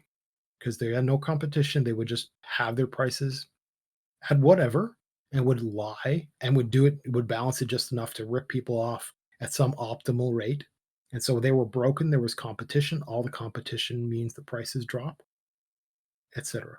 So phones are an essential service, but Canada, as of it's been a little while now. I think it's been 2 years. Canada, maybe a year. Canada declared internet access as a general concept to be an essential service, meaning internet access must be available everywhere. And it has a basic quality level. It's a speed level. And the speed level, I'm sure there are numbers that are going to be attached to it, but and I could probably calculate them out if I went and looked at the wording, the legalese. Um, and it is a requirement for streaming video. And that says a lot about how the government assumes it's going to be used. And that means that it will be everywhere and it will be of a certain quality. Now, maybe it's 480p, but I've lived it in 480p, right? And it's fine. It's fine for all kinds of stuff because you don't need the nuance of detail for a lot of stuff unless you start viewing schematics and stuff like that. But you're not going to do that in video. You're going to get pictures of that. You're going to get high quality stuff. Anyway. But for video, great. That'll handle all kinds of stuff. You could even sit there and do streaming to do live streaming or podcasting or even video casting and stuff like that, even though it's going to be kind of terrible, all doable. And the government has demanded that all the internet providers have both a price, there's a price cap. So the government is requiring that this be low cost, and the government is requiring it not be metered at all, which means unlimited bandwidth, even though it's fairly low speed, but always on. So we've got always on streaming internet that's coming. And your internet provider is almost certainly not going to make it a selling point. They're not going to talk about that package. But sooner or later, I'm going to be able to contact any ISP and say, I want this plan. Even if they are not talking about it, they're required to provide that to me. And they're required with specific price points, and it's required to be unlimited. So that's going to be an exciting, interesting place to be. And what do you think is going to happen if the government now knows that internet is going to be like that for all citizens? Now the government can know that people can communicate with one another or with them with that kind of internet connection with those kinds of speeds. So I think this is going to say a lot about how we're going to work socially and politically in the future. So we're up on a break, and I'm going to be back in another 10 minutes. I'll see you then. I remember I had talked about black electronics being a bother to me. And I think I talked about it a little bit. I talked about it being because I shed. I got ashy skin. Did I talk about that already? I think so. I think I did. So I got dust all over everything everywhere. And I think maybe I kind of want to kind of experiment with color in my life. I'm not sure. I mean, I dated a girl who's like, is everything you own like grayscale and beige and black and stuff like that? It's like, yeah, apparently that's how I don't like the idea of flashy stuff. I was bold and bought plaid. Um, so I've got a plaid jacket. You'll see that in a whole lot of my early YouTube videos. I still got it around. I tore a sleeve because I'm bigger than everything I put on, so I tore it a little bit. But I decided to stitch it up, and I'll keep wearing it. I need to get one of those like 1930s elbow patches or something like that. I knew a girl in high school who had that on a couple of her clothes. It was really, really nicely done. It made me think that it was done on purpose, but I wonder if it's just like because it was in jeans and stuff like that. So it's like that is the correct way of getting better use out of clothes. This is before we had acid washed jeans, or maybe when it was new, and so jeans actually wore for a lot longer. Um, I'm actually wearing a pair of jeans that's starting to wear out. So it'll be my first pair of jeans that's worn out in a long time. At any rate, I'm eating a cherry, and my neighbor gave me some cherries, which is very nice. And I actually have on my wish list getting a cherry pitter because I was looking at. Um, I have a dehydrator, and I've dehydrated all kinds of stuff. And I was looking at maybe dehydrating fruit.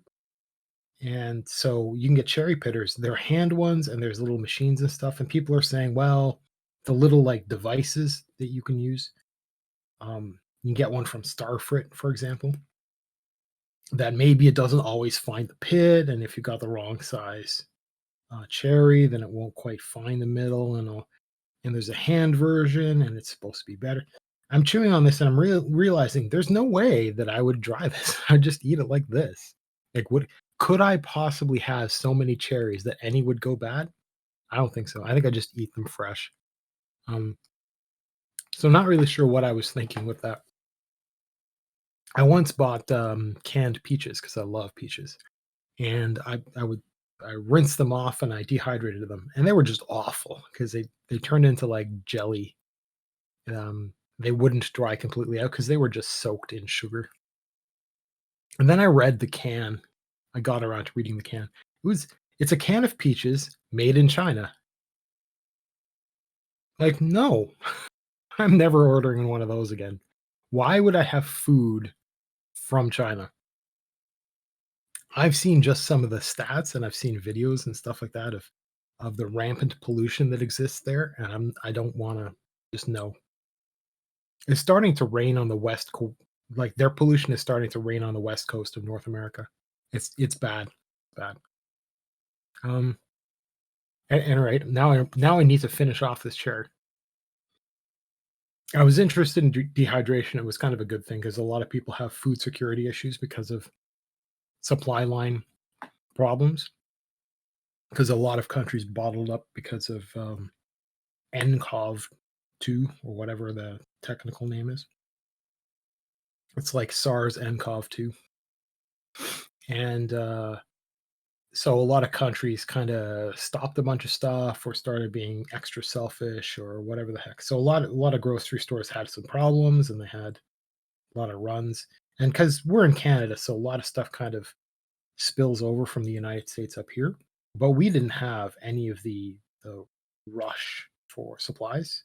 A lot of Americans live Well, paycheck to paycheck is very common in a lot of places, and it's one of the largest tragedies in the world. That's the problem that has to be solved.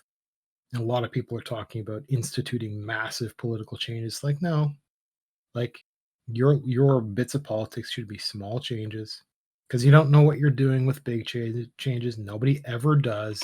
That's never worked out ever.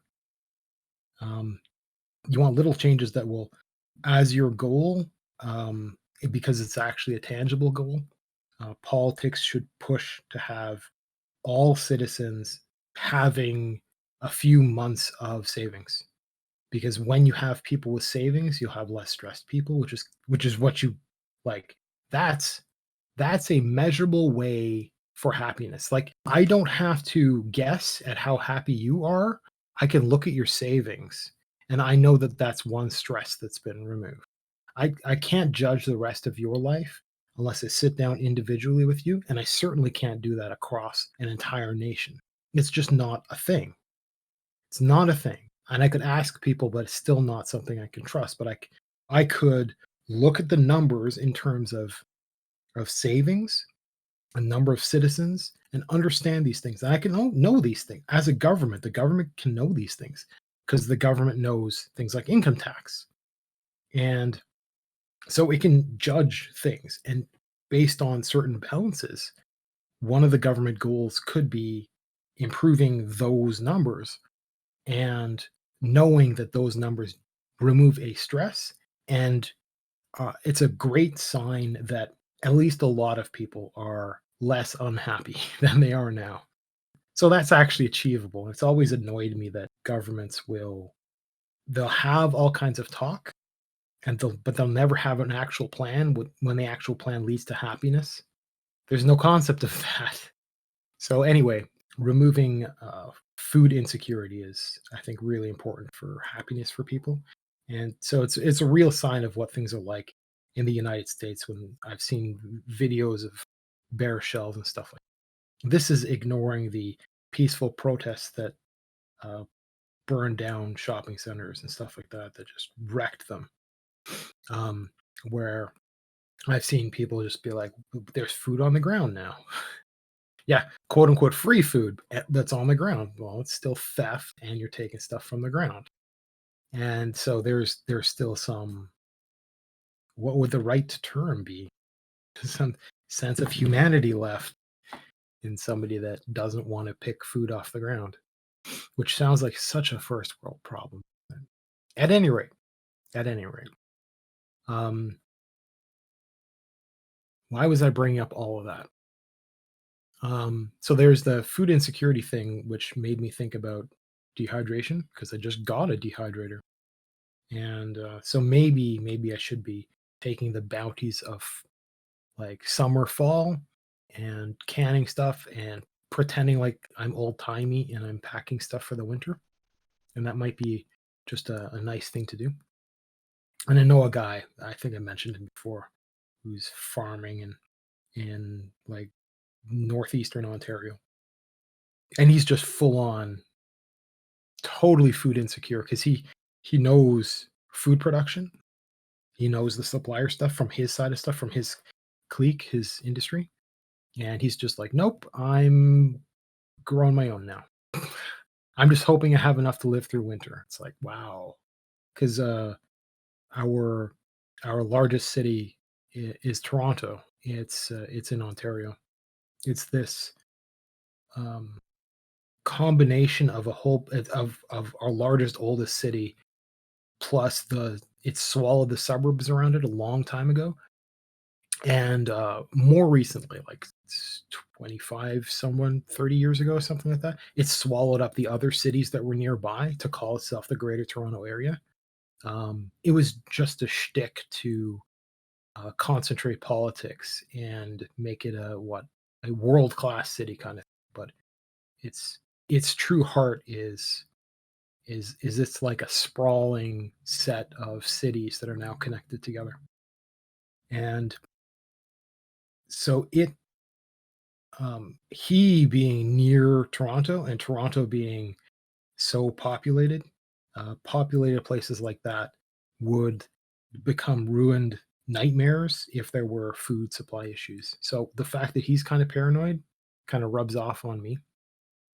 Anyhow, that's from the cherry that I have in my hand. Running down on the same line of things, if you're somebody who is working with somebody who's vulnerable, there are already videos out there of how you decontaminate yourself. Like you go to your garage and you strip literally, and you wash maybe a little bit in the garage. You're careful about the handles you touch, your doorknobs and stuff like that. You go and you have a shower immediately.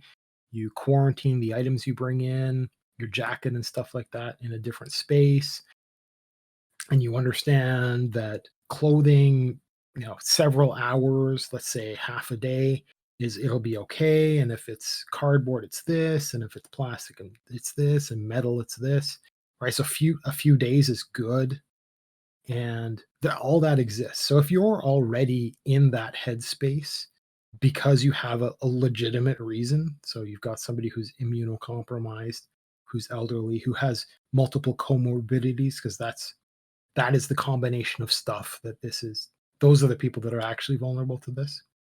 Um, and you're already thinking like that. Well, there's a product. I had already done the subscribe and save on Amazon, and so it was annoying that I could only buy one can before the rush came and emptied out the shelves.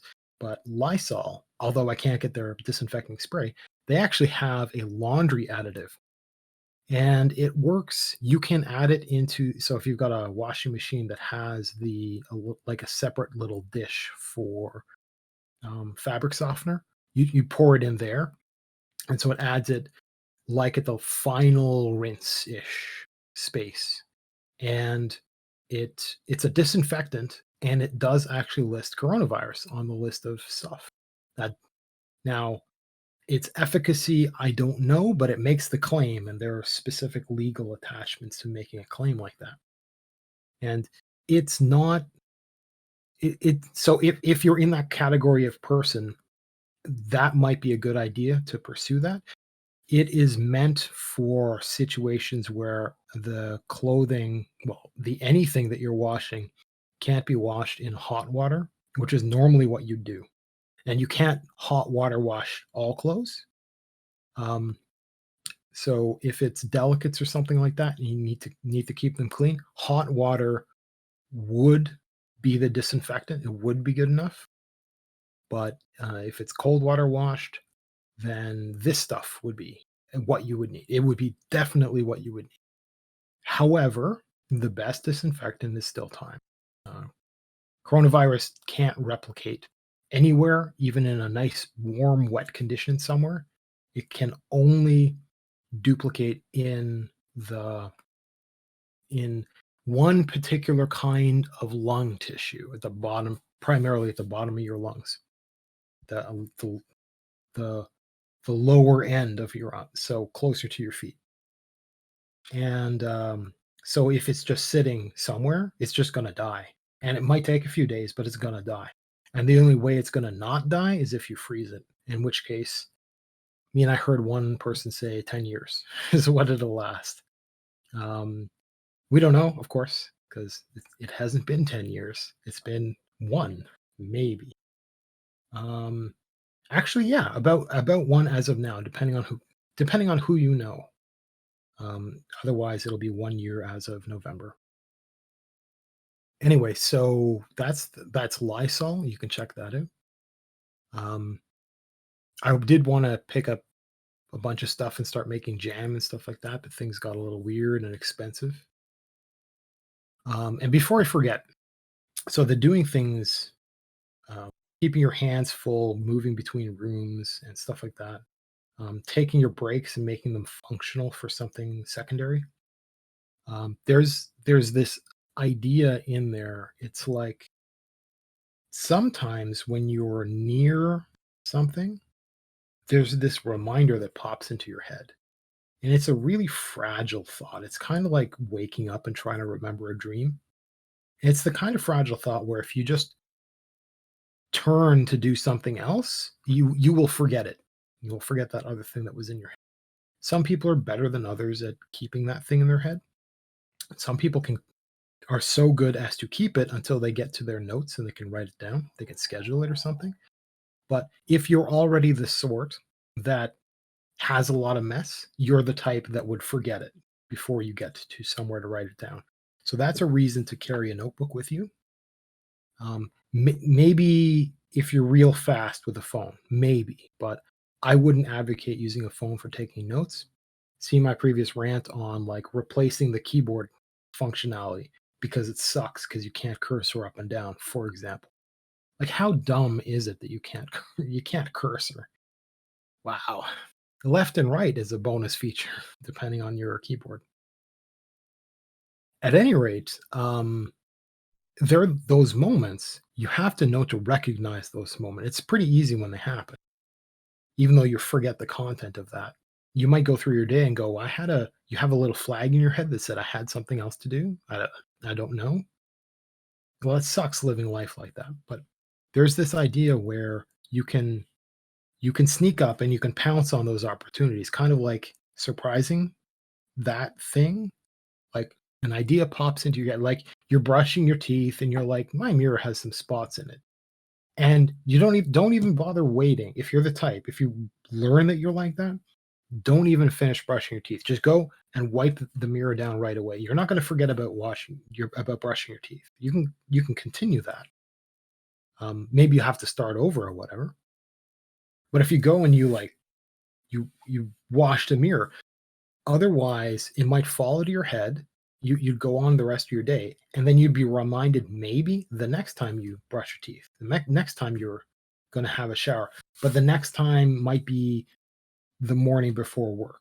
And you might be in there and you're too rushed to deal with this mirror thing right now. So you're like, put it off.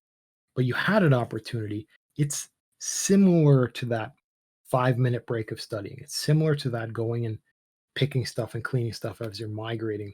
As you're staying busy in the times without trying very hard, in the times between activities. And surprising yourself and doing these little things does build up quite quickly, surprisingly quickly. Um, the other thing I wanted to talk about is a long time ago, several shows ago now. I talked about how hot showers are an incredibly bad idea. It might be good for meditating, but you're burning your skin. So maybe it'll be okay, but it absolutely must not touch your face. It must not touch your head at all. Um, and it absolutely cannot even briefly touch your forehead. That's the most sensitive stuff, at least on my face. And I'm going to try to go through the logic. I've thought about it before, but I'm not really sure how to articulate it. So it goes like so. For you to understand how to take care of your skin, you need to know how paper can be damaged. Think of all the different ways you could damage paper. Well, you can throw it in a fireplace. Okay. Well, what's the equivalent for your skin? Well, literally setting fire to your face. Okay. Well, yeah, don't do that. Something a little tamer. Um, don't stay out in the sun. Something's happening there. Don't, right? Hot shower. That'll do it. You'll notice some people go like beet red if you're boiling yourself like a lobster. Okay, well, what else can you do to paper? Well, you can tear it. Well, what's that for skin? Cutting? Now, obviously, you don't want to cut yourself. And if you do, it's going to happen in your life. You need to take it seriously. You need to take it very seriously. Sometimes it's more than a band-aid. And so for men, you might cut yourself shaving if if you use one of the three bladed ways of cutting yourself, which is a straight razor, which is usually it's a folding knife, but it's a knife. It's an actual knife, or a traditional safety razor, which is with the two-headed um, replaceable blades, and then there's disposable razor blades, which are the like 6,000 different blades in the little plastic thing with the little plastic handle. Don't use those; those are garbage. Use a traditional safety razor. Those are ways to cut yourself. The really easy ways to cut yourself. Electric razors, half of the selling point is that you're probably never going to cut yourself. and you have to try hard. Um, and so if you cut your face, so for men, uh, you can use something called a styptic pen. And a styptic pen is that there's a material that's in there, and it's an actual, it's like a mineral or something that's mined. It's like it's an all natural thing. It's not a man-made thing where it will react to your blood, and it will actually almost cauterize a wound. And what's interesting about this stuff is it's been used for a very long time to stop bleeding from men cutting themselves shaving. And just like just like using a traditional safety razor, there are reasons that this stuff has been in use. And although it is old-timey, there is value in going back and considering the way things were and why the way things were the way they were. Sometimes it's because they didn't know any better, right? And there's a lot of what we would consider these days to be mistakes that civilization made. There's also technological limitations, but there's also, what would you say? You'd say like resource limitations. So these days we live such a bountiful life that we have a lot of products that are disposable that would not be back in old times. So they'd use straight razors because the of a technological limitation. And so, but double safety razors came out. But that's a little bit wasteful. So some people would still use a straight razor because a good straight razor will last you until it became an heirloom for your children. It'll last for decades. Whereas a safety razor, you'd have to replace the blade after X number of shaves. And even back then, because the materials were different, you'd end up sharpening that blade to get as much use out of it as possible. These days, you wouldn't. It would be like stainless steel coated with platinum or something like that. And you might get 3 good shaves out of it if you're lucky. Depends on your skill and your hair. And you just throw it away. But back then, you would do everything you can to make it last for forever because stuff cost money. These days, you're a lot richer than you think you are, and you need to go and learn from old-timey stuff. And one of the old-timey ways of dealing with a cut is with a styptic pen. Or sometimes they come in bar form, sometimes they're powders. There's like super advanced versions of this, but you can make do if you just occasionally nick yourself and you need to make it stop right away because you're on your way to work or whatever. This stuff works magic with the one caveat that you can scar yourself with this stuff because you can actually take a good gash, like an actual long gash, because you did something dumb, um, and because maybe you turn the handle weird and you kind of whacked yourself and you end up like with a long gash. There's a life lesson. And if you take this styptic pen and you like open the wound and you run it in and you hold it in, you're gonna have this rut that gets formed where it's essentially cauterized. It's the equivalent of being cauterized, and that can give you a line that scars right there. So you got to know what you're doing with this stuff. Like a lot of old timey stuff, you have to know. But so that's another way of understanding your skin. Well, what else is there? There's crumpling. You can crumple paper to wreck it. Well, what's the equivalent with skin? Well, I mean, if you sleep on your skin wrong, if you wear tight clothing, if like because you can wreck, say, your ankles and your shins and stuff like that with tight socks, and you take your tight socks off and you've got varicose veins, and so the little spidery veins all through there, and you've got ruts all down your legs, and it just looks horrible. I know women, oh man, I could rant about this. A lot of women don't have a bra that fits, and one of the ways you can tell, because you could ask, okay, you could ask your woman this, like you can ask your sister, probably shouldn't ask your mom, but you ask your wife, girlfriend, somebody you're good friends with, you can ask this, like, do you have the marks in your shoulders from wearing a bra? It's not a terrible thing to talk about. So a lot of women will say, well, yeah, that's the thing. It's really annoying. So I don't, and they might open up and say something like, that's why I take my bra off when I get home, stuff like that. That's a little personal. Um, and the reason that happens is because their bra doesn't fit.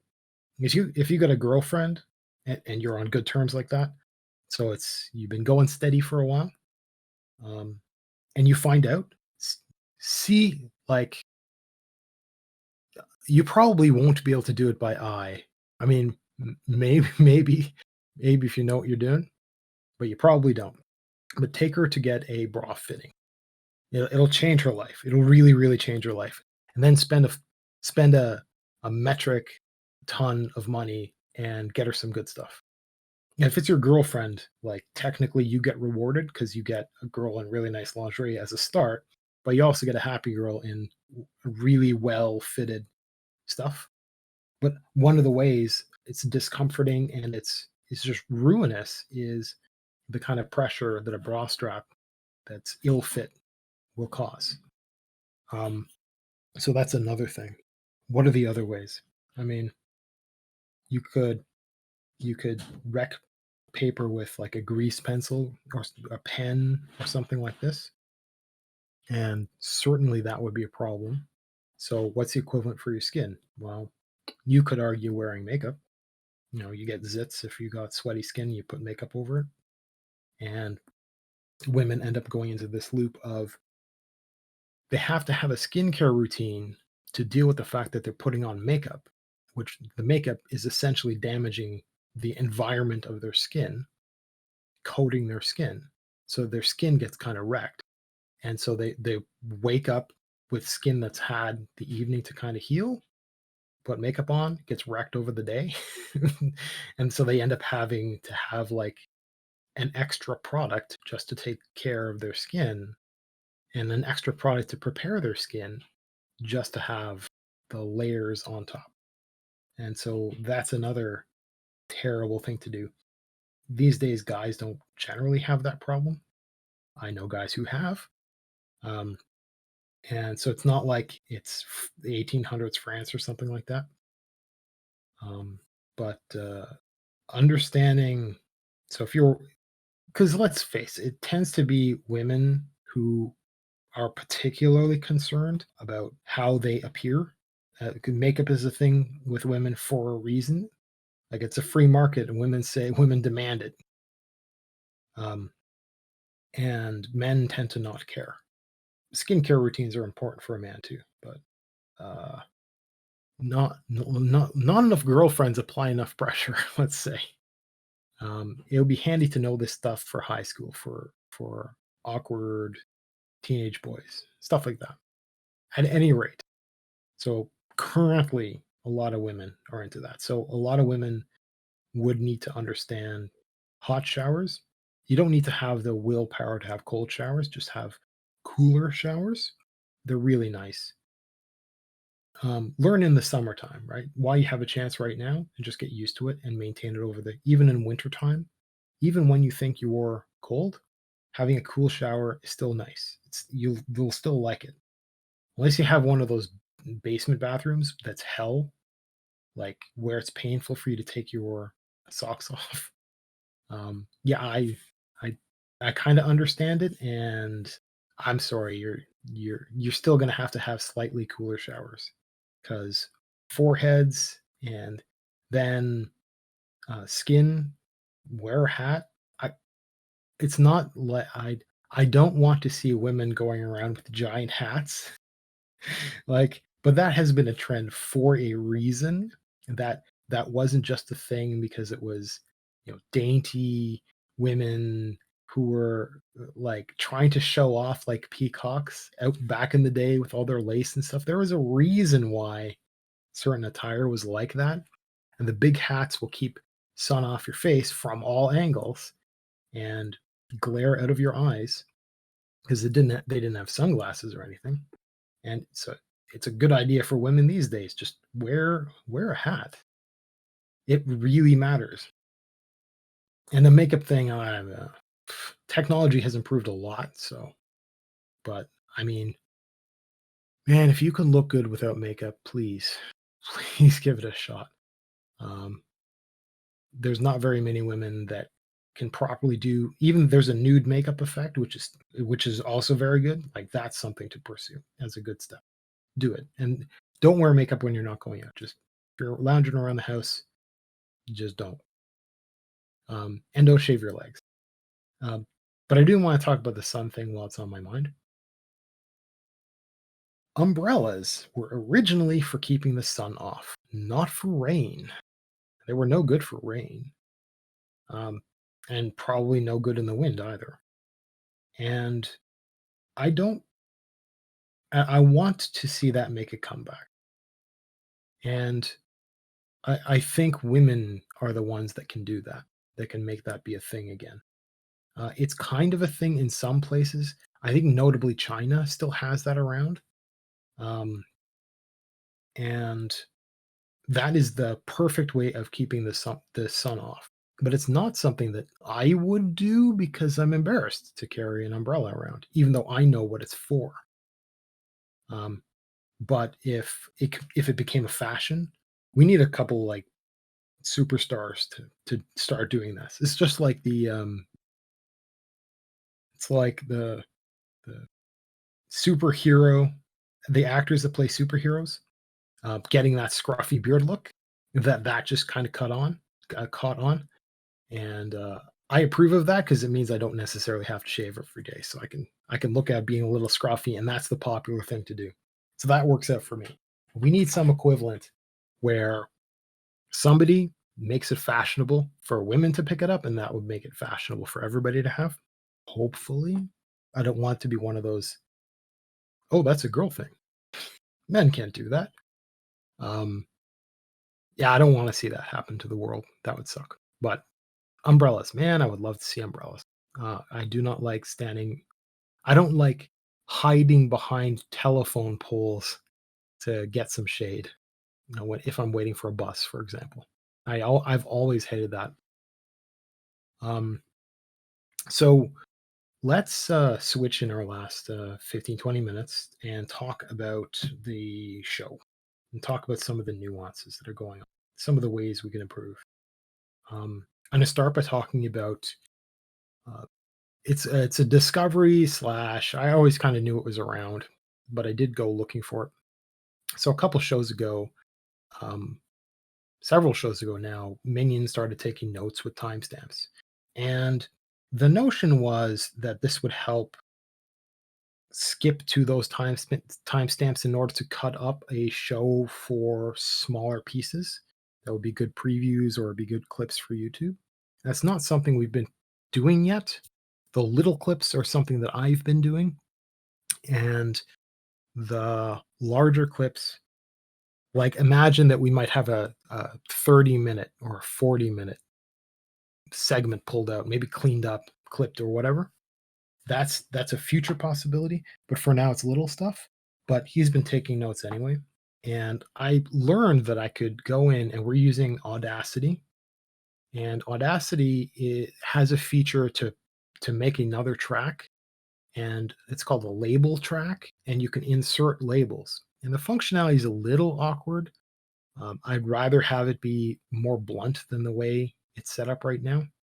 In terms of, I can pull up a list that's kind of like a spreadsheet with cells of the begin and end times and the notes and this kind of stuff. And it's easy enough to use, so I'm using it. And what's interesting is that lets me pretty easily move labels around, and it's useful because I can open up an Audacity project and I can have these labels. I tab between them and stuff. Um, but there's also the functionality to export that as specifically an SRT file, which is one of the subtitle formats. And YouTube will let you upload that format and it'll provide that for the video. Now, I've talked about that before. And this is something that I've been doing behind the scenes, just adding this stuff in. And as I listen to it, and I don't right now listen to everything from one end to the other, but I do listen to a fair amount because I like what I have to say. I like me. And so I will add notes. I'll add additional notes. Nothing that's really important for subtitling right now, but the functionality is there. It's starting. And one day, if it becomes important, it's not hard to transition to do that.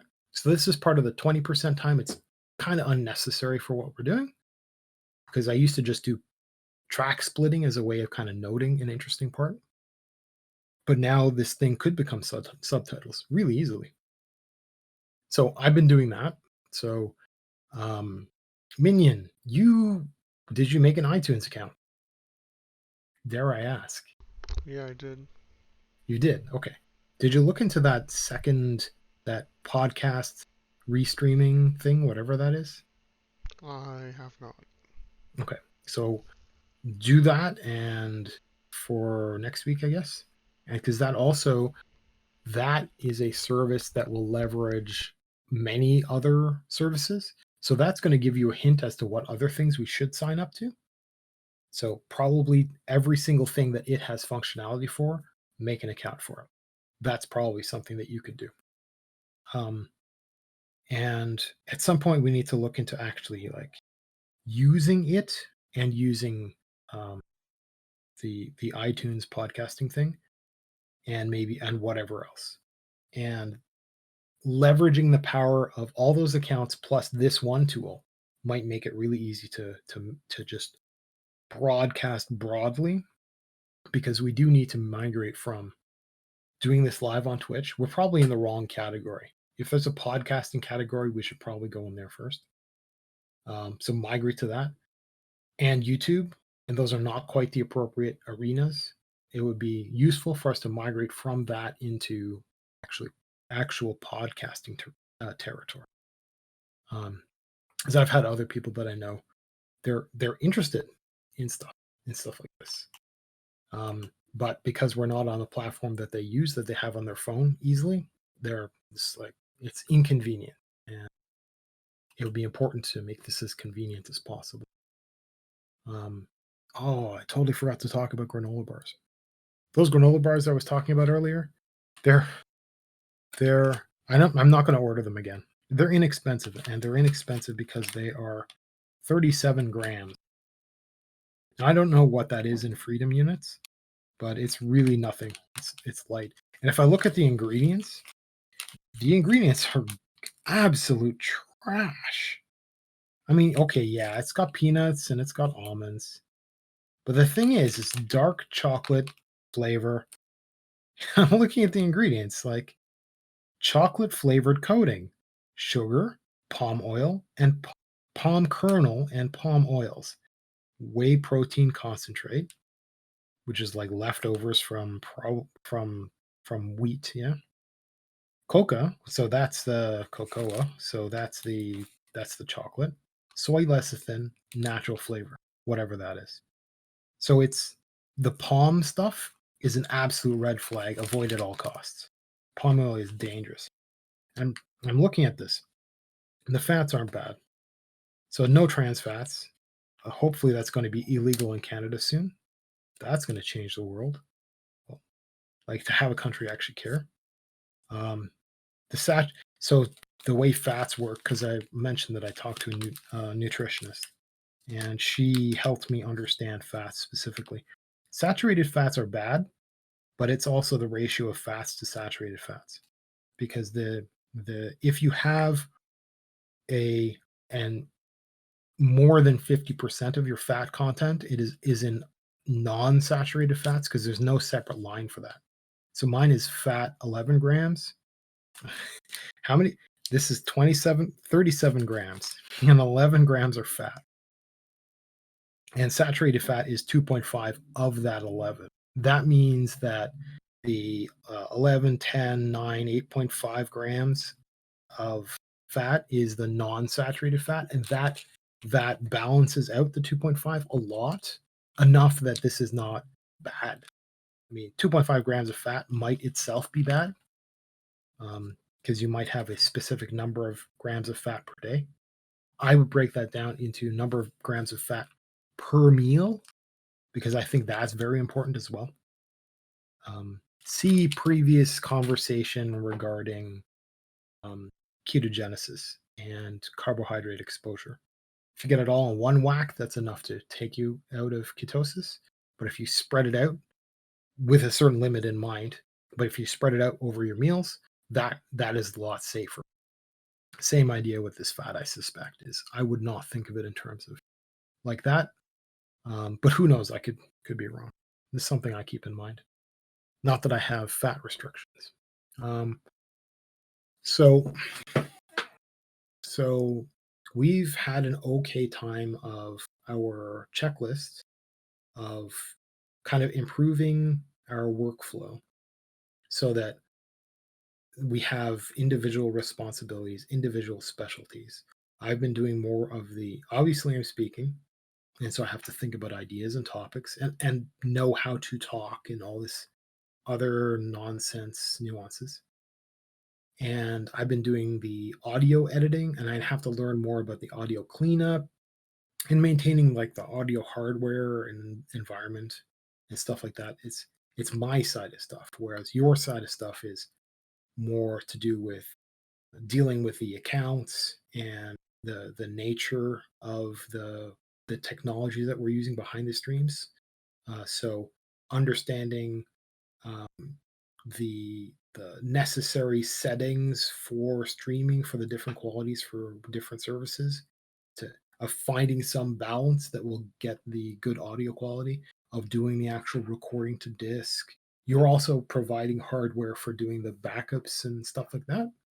So we've managed to have a decent kind of separation of responsibilities, and I think that's worked out quite well. And we talked about the iTunes and stuff like that. But so for you've had bad days, like you've talked about needing to crash right after the show, probably, and it's happened before. And hopefully, I can get the our portable hard drive off of you before you crash. I hope so.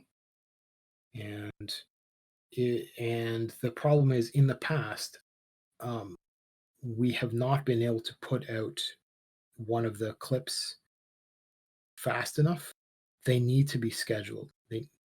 And it's so important that these be scheduled for a very specific time that um, I would argue we could delay by a week or something like that. Some way of making sure that it's possible for you to have an off day and for you to have available the uploads and just do it when you have that inspiration rather than me handing it to you and saying, even though you knew from 2 months ago that tomorrow by X amount of time, I need you to upload this thing, even though you have that much time, notice that's not good enough for some reason that you might have to crash and sleep through that time period.